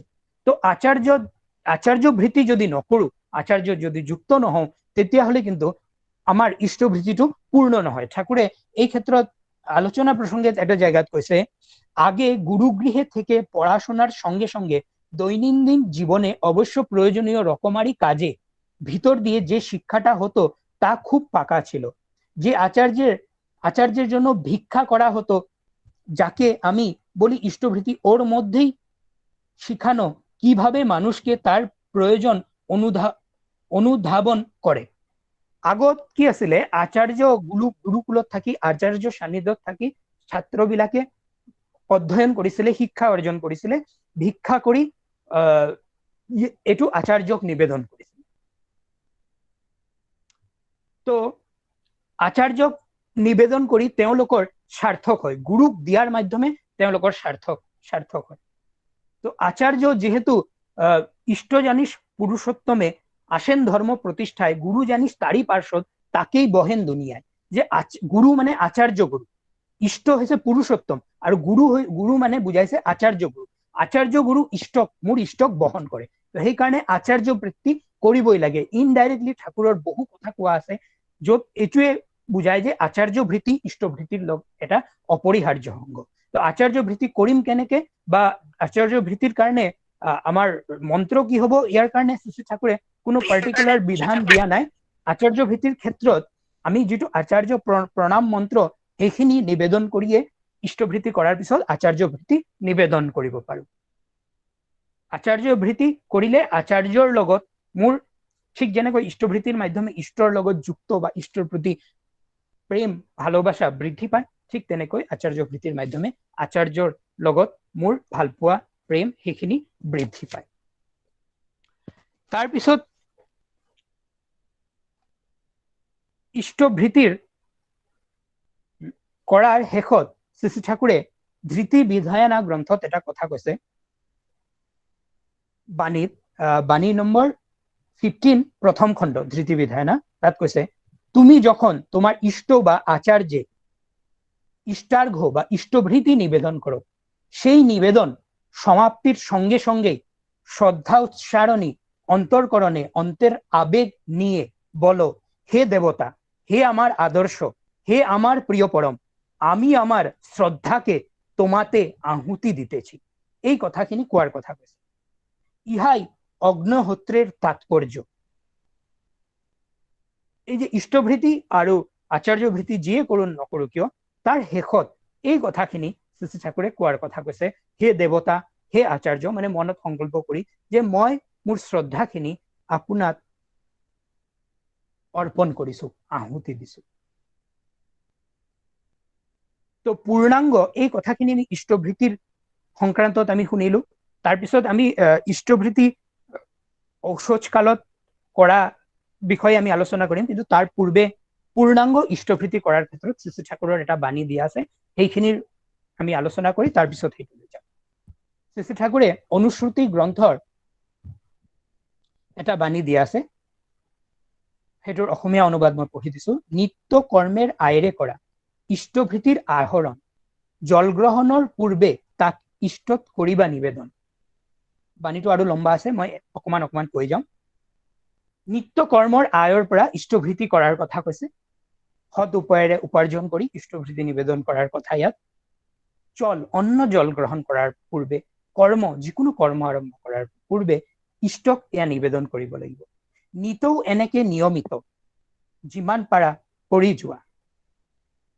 মাহটো শেষ হলেই তুমি ইষ্ট স্থানত পঠাই দিবা। নিত্য প্ৰত্যেক দিন এইদৰে কৰি যোৱাৰ কথা কৈছে, আৰু মাহটো শেষ হলে ইষ্ট স্থানত পঠাই দিবলৈ। এতিয়া প্ৰশ্ন বহুতৰ আহিব পাৰে, মাহৰ কথা কৈছে এই বাণীটোত, কিন্তু মই পিছত আলোচনা কৰিম, মনত পেলাই দিব যদি মই পাহৰি যাওঁ। শ্ৰী শ্ৰী ঠাকুৰে বিভিন্ন জায়গাত 30 দিনৰ কথা কৈছে।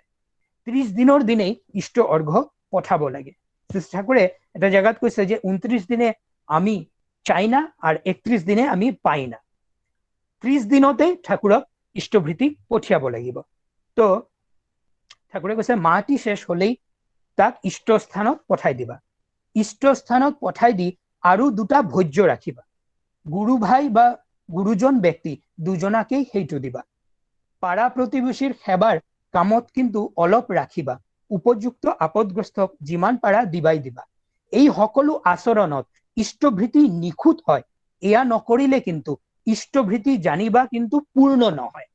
তো এই গোটেইখিনি আচৰণ যদি নকৰে তেতিয়াহলে ইষ্টভৃতি পূৰ্ণ নহয়। তেতিয়াহলে কোনখিনি কথা নকৰিলে ইষ্টভৃতি পূৰ্ণ নহয়? এই যে 30 দিনত ইষ্টভৃতি পঠাব লাগে এয়াতো আছেই, লগতে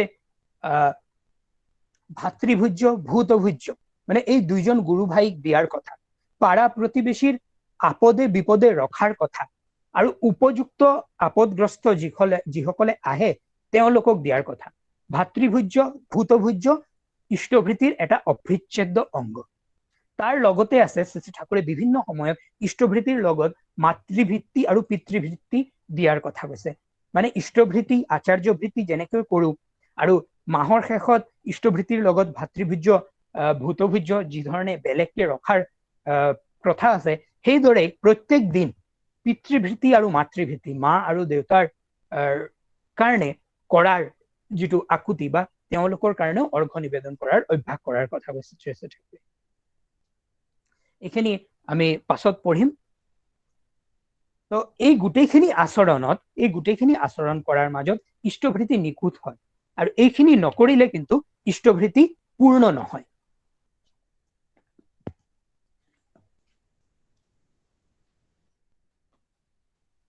এতিয়া শ্ৰী শ্ৰী ঠাকুৰে ভাতৃভোজ্য ভূতভোজ্যৰ বিষয়ে যিখিনি কথা কৈছে সেইখিনি আমি কৰো।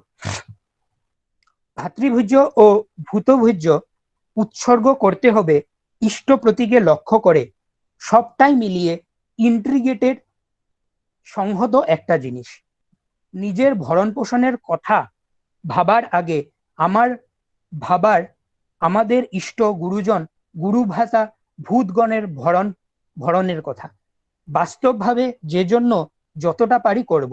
এর ভিতর দিয়েই আমাদের মগজে ঢুকে যে ইষ্ট সেবা এবং ইষ্ট স্বার্থ পরিবেশন সেসবই আমাদের জীবনের মুখ্য। ইষ্টভৃতি তাই ধর্মের অর্থাৎ জীবন বৃদ্ধির একটা প্রধান ভিত্তিক বা প্রস্তর। শ্রী ঠাকুরে এখানে কথা বলে লগতে বলে ইষ্টভৃতি করার সময় নিত্য ইষ্টভৃতি ভাতৃভোজ্য ভূতভোজ্য আদি আলাদা করে 3টি কোটায় বা নেকড়ায় বেঁধে চিহ্নিত করে রাখা তাতেও কোনো দোষ নেই। আকৌ শ্ৰী ঠাকুৰে কৈছে যে ভাতৃভোজ্য ভূতভোজ্য আমি যদি ডেইলি নিবেদন নকৰো ইষ্টভৃতি যেতিয়া আমি পঠাম তেতিয়া একলগে মানে ইষ্টভৃতি পঠোৱাৰ সময়তে ভাতৃভোজ্য আৰু ভূতভোজ্য সেইটো বেলেগকে আমি থৈ দিব পাৰো। যদি ডেইলি নকৰাৰ অভ্যাসত মানে কৰাৰ অভ্যাস কৰিব ডেইলি কৰাৰ অভ্যাস যদি কৰো সেয়াও কৰিব পাৰো আৰু 30 দিন শেষত যেতিয়া পঠিয়াম সেই সময়তো বেলেগকে আমি থৈ দিব পাৰো। ইষ্টভৃতিৰ আকৌ কৈছে ইষ্টভৃতিৰ আনুষঙ্গিক হিসাবে ভূতভোজ্য আৰু ভাতৃভোজ্য মানে এয়া ইষ্টভৃতিৰে আনুষঙ্গিক। অবশ্যই ইষ্টভৃতির পূর্ণাঙ্গতার জন্য ভূতভোজ্য ও ভাতৃভোজ্য অবশ্যই দেয়। 3টি আলাদা নৈবেদ্য উৎসব করার প্রসঙ্গে আমি এত কথা বলে যে আলাদা নিবেদন করার যাতে যেতে পারে বলে কেউ মনে করে না যে ওইগুলো তেমন অমূল্য মানে এটু আলাদাভাবে নিবেদন করা যাব পারে বলে ইয়াক মানে সিমান মানে সৰুকৈ ভাবাৰ কথা বাৰণ কৰিছে চেষ্টা কৰে যে এয়া কিন্তু অপৰিহাৰ্য এটু ইয়াৰ মানে ইষ্টভৃতিৰ অপৰিহাৰ্য অংগ। ইয়াৰ মাহাত্ম্য কিন্তু কোনো প্ৰকাৰে কম নহয়। তাৰপিছত কলে প্ৰত্যেক 30 দিনেৰ দিন দক্ষিণা ও সংগঠনী সহকাৰে ইষ্টভৃতি দেওয়াৰ বিধেয়। আমি বহুতেই যেতিয়া ইষ্টভৃতি দিওঁ দক্ষিণা আৰু সংগঠনী ইয়াত নিদিওঁ। ইষ্টভৃতি দিলে দক্ষিণা লগত দিবই লাগিব। ঋত্বিকীৰ কথাটো আহে দক্ষিণা আৰু সংগঠনীৰ অৰ্ঘ্য কিন্তু ইষ্টভৃতিৰ লগত দিব লাগে। তাৰপিছত আহোঁ মাতৃভৃতি আৰু পিতৃভৃতিৰ বিষয়ে শ্ৰী ঠাকুৰৰ কোৱা কথাখিনিৰ ওপৰত।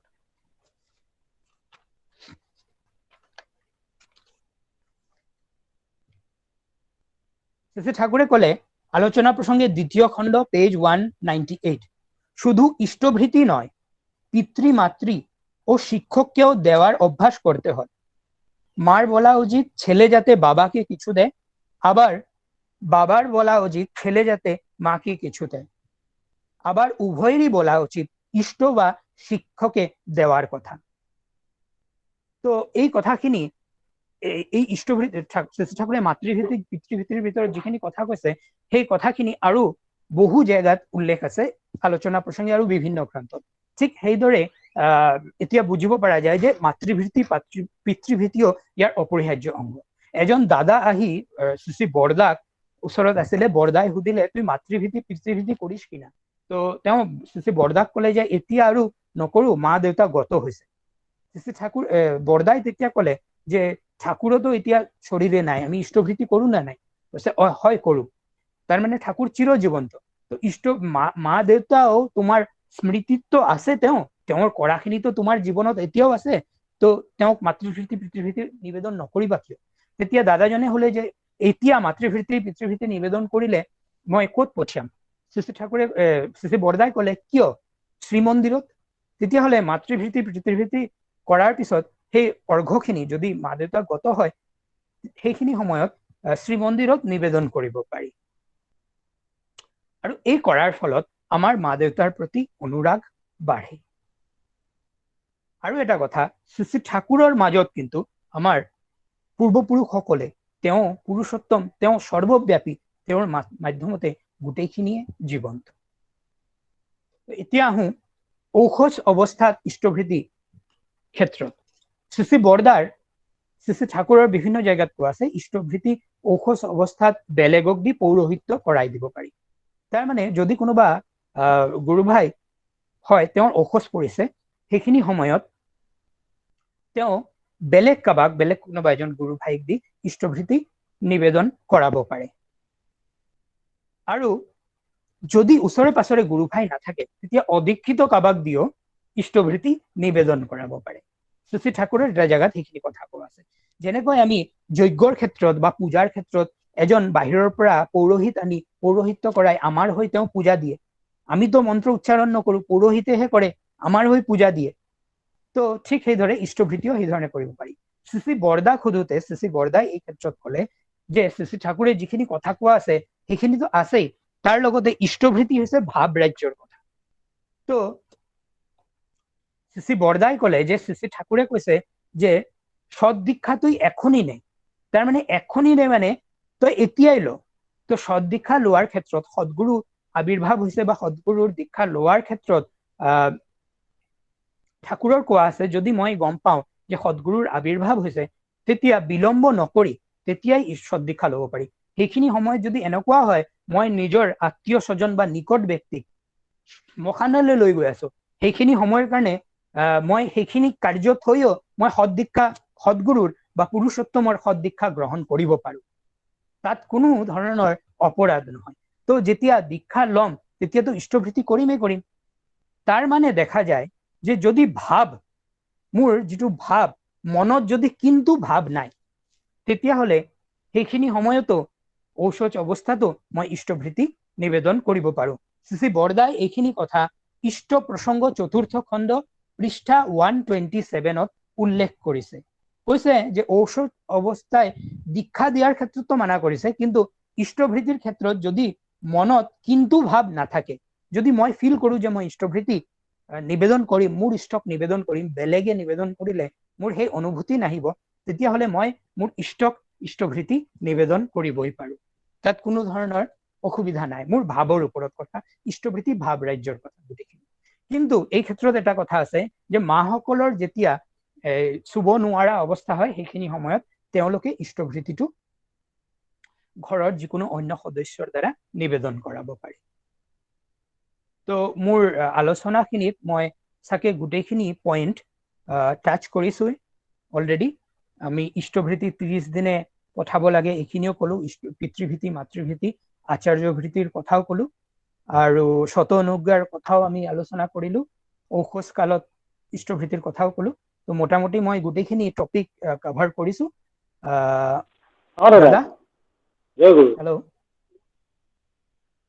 হয় দাদা, মোৰ কথাখিনিত মোটামুটি গোটেইখিনি টপিক মই কভাৰ কৰিলোৱে চাগে।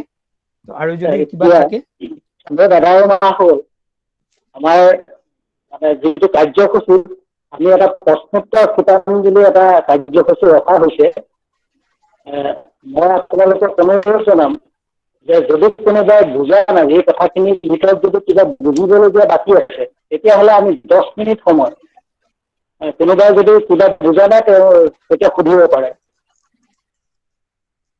আপোনালোকে আপোনাৰ স্ক্ৰীনখনত যিটো মানে হাতৰ ছবিটো আছে সেই ছবিটো প্ৰেছ কৰক, তেতিয়া আমি বুজিব পাৰিম যে আপুনি কিবা এটা সুধিব বিচাৰিছে।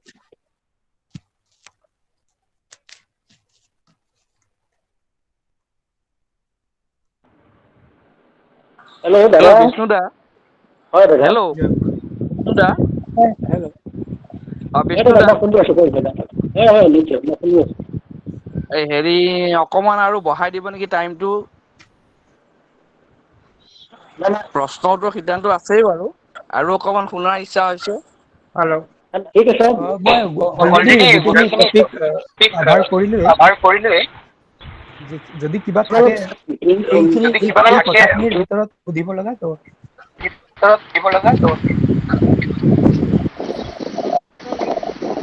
জয়গুৰু। দাদা জয়গুৰু। মই দুৰ্গাপুৰ ৱেষ্ট বেংগল হোমদা সত্যব্ৰত হোমদা। জয়গুৰু দাদা। মই প্ৰথমতে মই যোগাপুৰৰ পৰা কৈ আছোঁ, হোম দাই কৈছোঁ। প্ৰথমতে কথা, আপোনালোকৰ এটা ভাৰ্চুৱেল যে কমিটি আছে বা আপোনালোকে কৰ্তাবিলাক আছে, কৰ্মকৰ্তাবিলাকে ধন্যবাদ দিওঁ। এনেকুৱা বিষয়ৰ ওপৰত এটা ইমান বিফিটিং আলোচনা শুনিলোঁ, এ কমপ্লিট পেকেজ। এই আমাৰ ভাইটিজনী ইমান ধুনীয়া আলোচনা কৰিলে, সেইটো কিন্তু এটা মডেল আলোচনা। এই should be disseminated to all the places. এইটো বহুত জেগাত কৰিব লাগে। এনেকুৱা এজনৰ ভিতৰত মানে ষ্টাডি কৰি পেলাই গোটেইখিনি যোগৰ পৰা আৰম্ভ কৰি, আৰু এটা মই কথা কওঁ, ৰিচেণ্টলি মই 2 মিনিট ক'ব পাৰোঁনে? 2 মিনিটমান হয় হয় আচ্ছা দাদা, মই 2 মিনিট হোম ক'ব দাই, পাৰোঁনে? হোম দাই এটা কথা মানে ধৰক, যদি আপোনাৰ ইষ্টৰ সুবিধা লগা আছে, তেতিয়া আপুনি সুধি ল'ব পাৰে। যদি কিবা অন্য কথা আছে, তেতিয়া আমি বেলেগকৈ আমি ফোনত কথা পাতি ল'ম। না, মোৰ প্ৰশ্ন নাই, ভাল হয় লাগিছে কথাখিনি। আৰু মই দুৰ্গাপুৰৰ এই ভাইটিজনৰ, এই আমাৰ ভাইজনৰ এদিন আলোচনা কৰি মই কৰিম, মোক ফোন নম্বৰটো দিবলৈ। এইটো খুব নাই নাই, ধুনীয়া ঠিক আছে ঠিক বিফিটিং আছে হয়। এইটো আপোনালোকক ধন্যবাদ, আপোনালোকে যে এই প্লেটফৰ্মত এনেকুৱা এটা ছাবজেক্টত কমপ্লিট, বহুতে নাজানে কথাবিলাক। আমি জানো, আই ডোণ্ট হেভ এনি কুৱেশ্যন, আমাৰ কোনো প্ৰশ্ন কৰিবলৈ নাই। এইটো ভাল লাগিলে।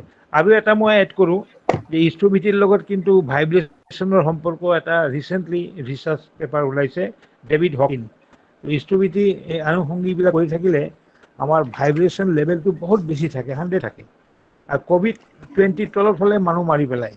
তো আমাৰ অলৰেডি ইষ্ট্ৰভিটি যদি পাৰফেকশ্যন আহে, উইল লুক বেটাৰ। আমি কিন্তু হয় দাদা ভেকচিনেশ্যন, এইটোৱেই হয় ভেকচিনেশ্যন। জয় গুৰু। হয় জয় গুৰু। আৰু জয় গুৰু দাদা, জয় গুৰু। শুনিছেনে? অঁ, হয় হয় দাদা, আপোনাৰ হৈ গৈছে। হয়, আৰু মই কোনোবাই কিবা দিলীপ সুধিব নেকি? মই দিলীপ শইকীয়াই কৈছোঁ। মই দিলীপ শইকীয়াই কৈছোঁ। এই আলোচনা প্ৰসংগ হয় হয় দাদা, দাদা, আপোনাৰ মিউট হৈ মাইকটো গৈছে। মিউট হৈ গৈছে।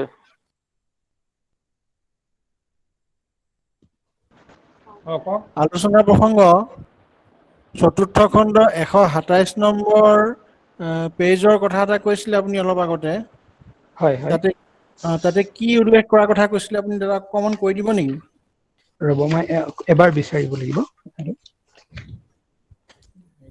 ৪ৰ্থ খণ্ড ন? হয়, অলপ আগতে কৈছিলে দাদা।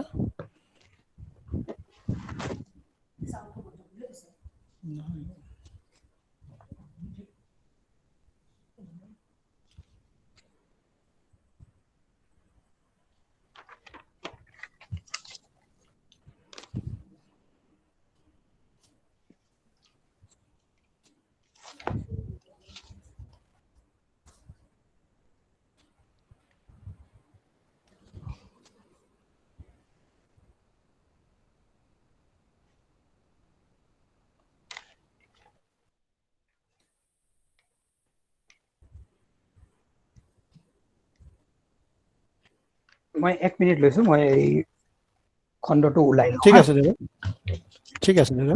ওচৰ সময়ে ইষ্ট্ৰভিটি কৰা কথা এটা কৈছে। ইষ্ট প্ৰসংগ, হয় হয়, ইষ্ট প্ৰসংগ। হয় হয় হয় হয় হয়।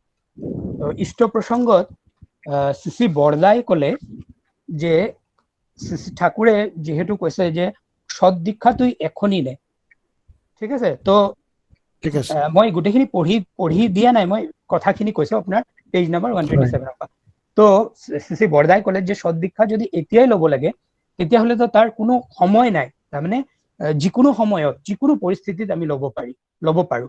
তো যেতিয়া আমি দীক্ষা ল'ম, তেতিয়াতো ইষ্টভৃতি কৰিমেই।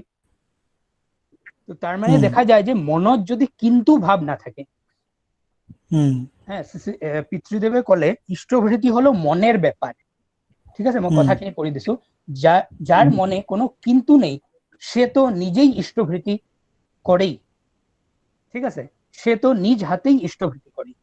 তাৰ মানে এই অসুস্থ অৱস্থাত যদি কাৰোবাৰ মনত কিন্তু ভাৱ নাই, তেতিয়াহ'লে সি নিজেই ইষ্টভৃতি কৰিব পাৰে। কিন্তু যদি মনত সেনেকুৱা ভাৱ আহে যে মই এই অৱস্থাত ইষ্টভৃতি নিবেদন নকৰো, তেতিয়াহ'লে আমি কাবাক দি পৌৰোহিত্য কৰাই ইষ্টভৃতি দিয়াব পাৰো। মানে কোনোবা বেলেগ গুৰু ভাই বা বেলেগ কাবাক দি আমি ইষ্টভৃতিটো মোৰ ইষ্টভৃতিটো নিবেদন কৰাব পাৰো কিন্তু মনত যদি তেনেকুৱা কোনো ধৰণৰ কিন্তু ভাৱ নাহে মই যদি মেন্টালি ভাবো ফ্ৰী তেতিয়াহ'লে মই ইষ্টভৃতি সেইখিনি সময়তো কৰিব পাৰো ইষ্ট প্ৰসংগ চতুৰ্থ খণ্ড পেজ 127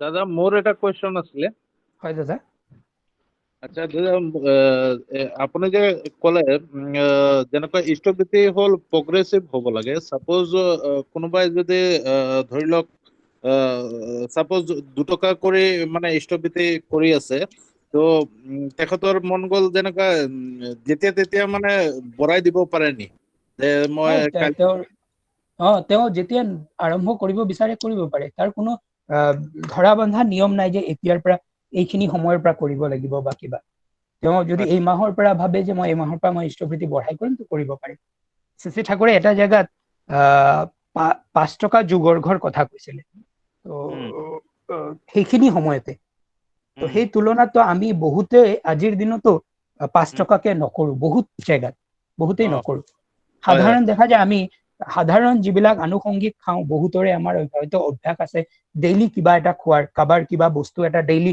নহলেই নচলে নেশা কৰাৰ অভ্যাস থাকে বহুত ধৰণৰে থাকে তো সেই ক্ষেত্ৰত ভাবা যায় যে ইষ্টক আমি কিয় নোৱাৰিম কৰিবলৈ সদায় যোগ্যতা বঢ়াই ইষ্টক দিয়াৰ ধান্দাটো মূৰত হ'ব লাগে নিশ্চয় নিশ্চয় মই নিজে হেনেকে ভাবো দাদা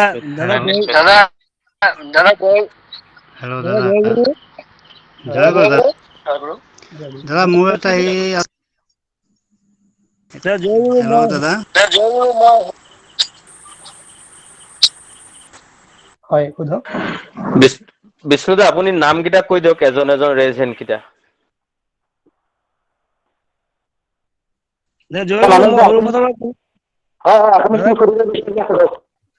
হয় দাদা মই সৰু পৰা কৈছো দাদা মই মানিক দেৱ দাদা আপোনাৰ প্ৰসংগ আজি খুব ভাল পালো আমি আলোকিত হলো পুলকিত হলো দাদা শ্ৰীমদ ভগৱত গীতাৰ কৰ্মযুগত যিটো ব্যাখ্যা আছে ইষ্টভৃতি সম্পৰ্কত আপুনি ধুনীয়া ব্যাখ্যা কৰিলে দাদা মোৰ এটা প্ৰশ্ন আছিলে যে ধৰক আমি আমাৰ সম্পদ ধৰক কাৰোবাৰ গাড়ী আছে কিবা দোকানৰ নামত এনেকুৱা কিবা সম্পত্তি বা সম্পদৰ নামত ইষ্টভৃতি কৰিব পাৰিনে নাই আৰু 2 নম্বৰ আৰু এটা কথা এটা ঔষধ 2 ৰকম হয় এটা মৃতক আৰু জাতক তো মৃতকৰ আকৌ বেলেগ জাতকৰ বেলেগ তেনেকা ভাগ কিবা কিবা এনেকা নিয়ম আছে নেকি ঔষধ 2 ৰকম হয় এটা মৃতকৰ ঔষধ এটা হ'ল জাতকৰ ঔষধ দাদা এই কথাটো অলপ ক'ব নেকি দাদা এই আমাৰ যিটো দুটা বৰদাই হয় ঔষধৰ কথা ৰাখো শ্ৰী বৰদাই ইয়াত ভাগ কৰি কোৱা নাই তেওঁ জেনেৰেলাইজ কৰি কৈছে ঔষধ অৱস্থাৰ কথা ঠিক আছে ইয়াত মানে বৰদাই এনেকে উল্লেখ কৰা নাই মৃতক বা জাতকৰ কথা বৰদাই কৈছে ঔষধ অৱস্থাত তো সদীক্ষাটো এখনি নে তাৰ মানে এতিয়াই ল'ব লাগিব কৈছে যিটো ঠাকুৰে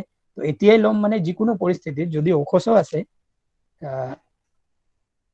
তেতিয়াহ'লে সেই সময়তো যদি দীক্ষা লওঁ তেতিয়াহ'লে মই ইষ্টভৃতি কৰিম তো এই ক্ষেত্ৰত শ্ৰী বৰদাই জেনেৰেল কৰিছে মানে মৃতক জাতক বুলি কথা নাই যদি মোৰ ভাৱ আছে ভাৱ ধৰক এনেকুৱা আছে যে মই ইষ্টভৃতি কৰিম যদি মনত কোনো কিন্তু ভাৱ নাই তেতিয়াহ'লে মই ইষ্টভৃতি কৰিব পাৰো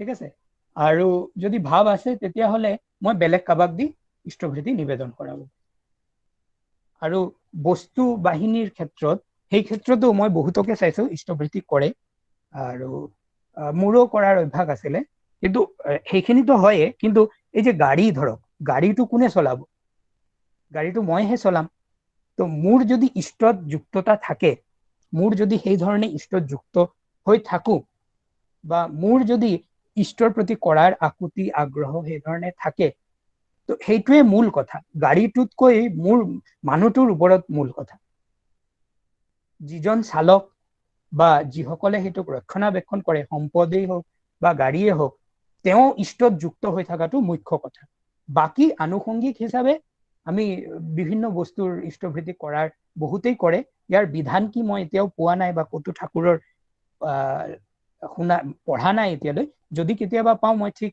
জনাম কিন্তু মূল কথা হ'ল আমাৰ নিজক ইষ্টমুখী কৰি থোৱা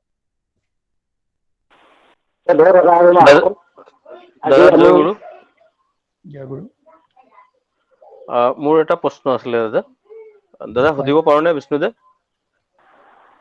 খুব সংক্ষিপ্ত আছিলে মানে সময়টো পাৰ হৈ গৈছে। হয় হয় দাদা, আমাৰ যিটো ইষ্টভীতি অৰ্ঘ্যৰ পৰিমাণ যিটো আৰু ষষ্ঠনী অৰ্ঘ্যৰ পৰিমাণ, সেইটো মানে তাৰ ডিফাৰেন্সটো কিমান হ'ব লাগে? কোনটো বেছি বা কোনটো কম? আৰু আচাৰ্য ভিত্তিৰ যিটো অৰ্ঘ্য, সেই মানে অৰ্ঘ্যবিলাকৰ মানে কোনটো বেছি বা কোনটো কম হ'ব লাগে, সেইটো অলপ জনাব নেকি দাদা? হয়, ইষ্টভৃতি সদায় চেষ্টা কৰিব লাগে যাতে আমি বেছিকৈ নিবেদন কৰোঁ। সেইটো ইষ্টৰ ভোগাৰ্থে শ্ৰী ঠাকুৰে যিটো কৈছে যে আচাৰ্য ভৃতিৰ তুলনাত ইষ্টভৃতি সদায় বেছি হ'ব। আৰু ইষ্টভৃতিৰ ক্ষেত্ৰত শ্ৰী ঠাকুৰে কৈছে যে নিয়ত যিটো আহাৰ্য, দৈনন্দিন আহাৰ্যৰ অনুপাতিক দিয়াৰ চেষ্টা কৰিব লাগে। আচাৰ্য ভৃতি ইষ্টভৃতিতকৈ সদায় কম হ'ব। আকৌ আমাৰ যিটো ষষ্ঠয়নীৰ কিন্তু কোনো ধৰা বান্ধা অৰ্ঘ্যৰ নিয়ম নাই, ঠিক আছে। ষষ্ঠয়নী আমি গ্ৰেজুৱেলি আমি বঢ়াব পাৰোঁ। যিমান টকা আমি দিছোঁ, ধৰক আজি মই যিটো টকাৰে কৰিলোঁ, কালি তাতকৈ বেছিকৈ কৰিব পাৰোঁ। ষষ্ঠয়নীৰ অৰ্ঘ্য নিবেদন কৰিব পাৰোঁ, পৰহি তাতকৈও বেছি কৰিব পাৰোঁ, বা সেই ধৰণে কৰিব পাৰোঁ। কিন্তু দিয়াৰ ক্ষেত্ৰত, ষষ্ঠয়নী অৰ্ঘ্য দিয়াৰ ক্ষেত্ৰত মাত্ৰ 3 টকা আমি ষষ্ঠয়নীত দিওঁ, বাকীখিনি আমাৰ শ্ৰীমন্দিৰত জমা থাকে। আগত বেলেগ বিধান আছিলে ষষ্ঠয়নীৰ ক্ষেত্ৰত, ইয়াৰ এটা অংশ থৈ কিবা কিবি কৰাৰ বিধানবিলাক আছিলে। তো শ্ৰী বৰদাৰ নিৰ্দেশত এইটো শ্ৰীমন্দিৰত দিয়া হয়। তো ষষ্ঠয়নীৰ কোনো ধৰা বান্ধা অৰ্ঘ্যৰ পাৰ্টিকুলাৰলি ডেইলি আপুনি এটাই অৰ্ঘ্য দিব লাগিব সেনেকুৱা কোনো কথা নাই। ষষ্ঠয়নীৰ অৰ্ঘ্যটো চেঞ্জ হ'ব পাৰে, ঠিক আছে। ঠাকুৰৰ ক'ৰবাত কোৱা আছে এইখিনি কথা। আৰু ইষ্টভৃতি সদায় আচাৰ্য ভৃতিতকৈ বেছি। হোপ মই ক্লিয়াৰ কৰিলোঁ কথাখিনি। হয় দাদা, ঠিক আছে। জয় গুৰু। হেল্ল' দাদা, আপুনি 1 মিনিট।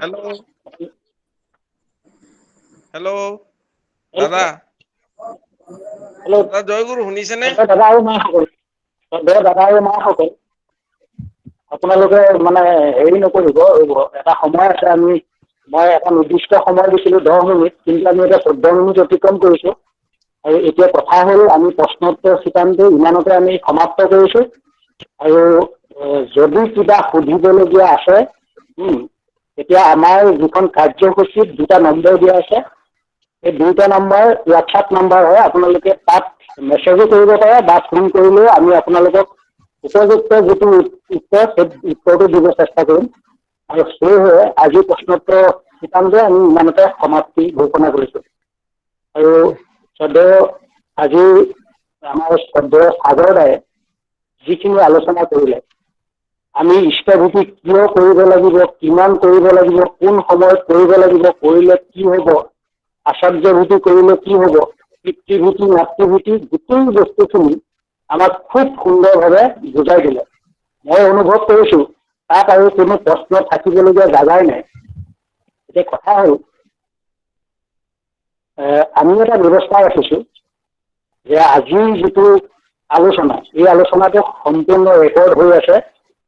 আৰু অহাকালি বা অহা পৰহিৰ ভিতৰত সান্নিধ্য যিটো গ্ৰুপ আৰু সান্নিধ্যৰ লগত যিসকল সহযোগী গ্ৰুপ আছে, আমি এই গোটেই আলোচনাখিনি আমি গ্ৰুপবিলাকত দি দিম।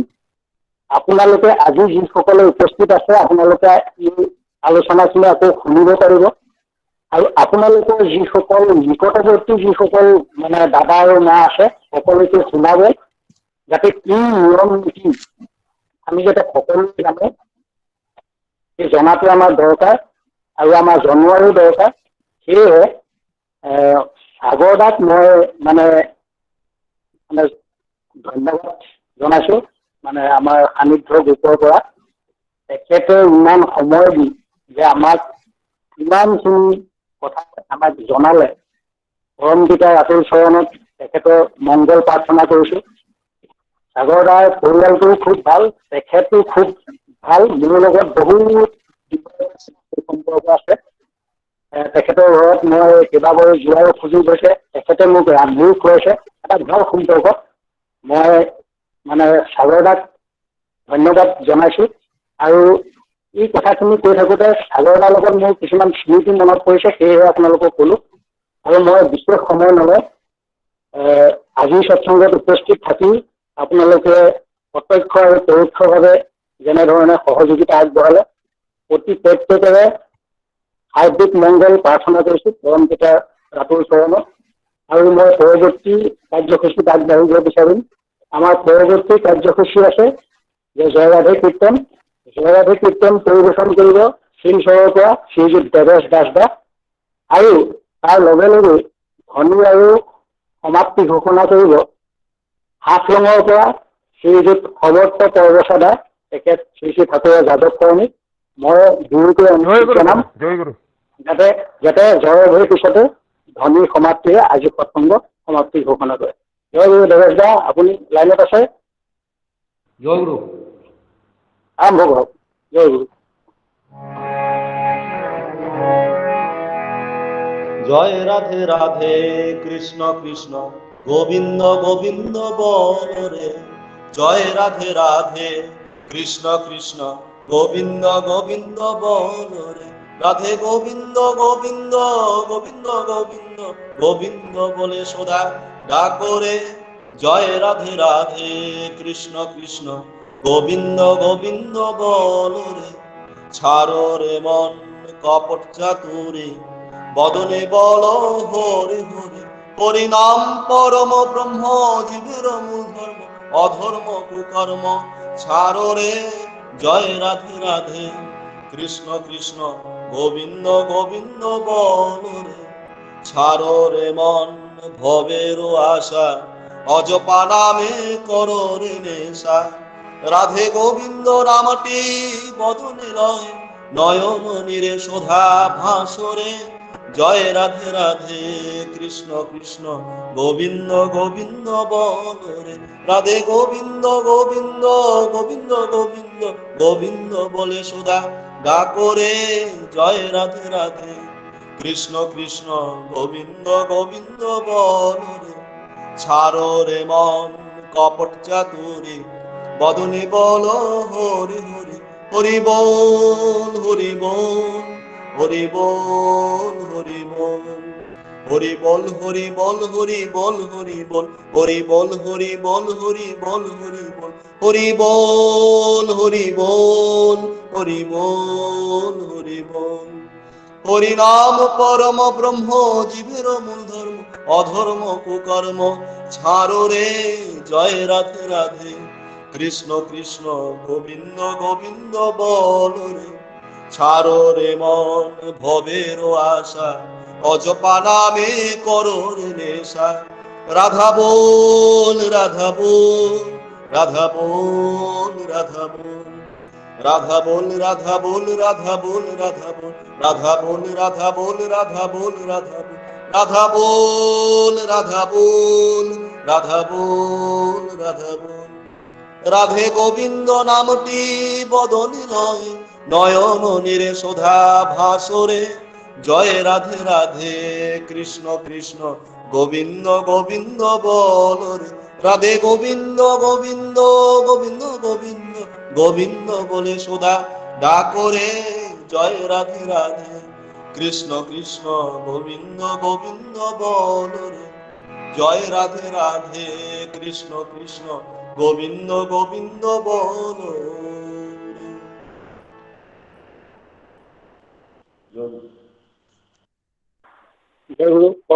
বন্দে পুরুষোত্তমম। বন্দে পুরুষোত্তমম। বন্দে পুরুষোত্তমম। বন্দে পুরুষোত্তমম। পুরুষোত্তমম। বন্দে परम प्रेममय श्री ठाकुर चंद्र जी की। परम प्रेममय श्री ठाकुर चंद्र जी की। परम प्रेममय श्री ठाकुर चंद्र जी की। परमाराध्य जगत जननी श्री वर्मा की। परमाराध्य जगत जननी श्री वर्मा की। परमाराध्य जगत जननी श्री वर्मा की। परम पूज्यवाद श्री बड्डा की। परम पूज्यवाद श्री बड्डा की। परम पूज्यवाद श्री बड्डा की। परम पूज्यवाद श्री दादा की। जय जय जय।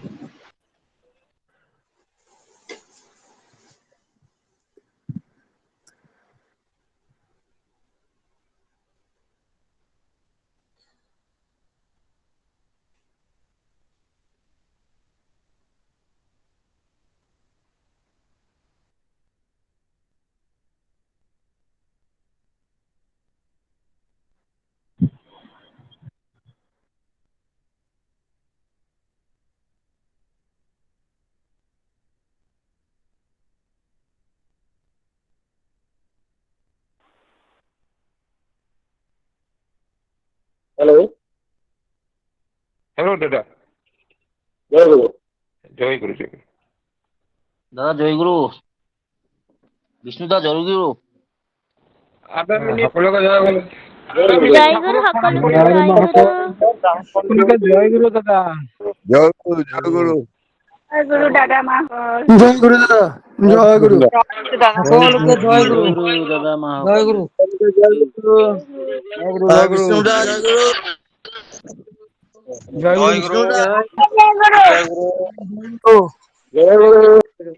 সকলোকে জয় গুৰু সবাইকে জয় গুৰু। দাদা মায়েদেৰ সবাইকে সকলোকে জয় গুৰু। জয় গুৰু। জয় গুৰু সান্নিধ্য গোপালে অশেষ ধন্যবাদ আৰু জয় গুৰু ইমান সুন্দৰ আলোচনা আমাক শুনালে। আকৌ এদিন আমাক শুনোৱাৰ আশা কৰিলো।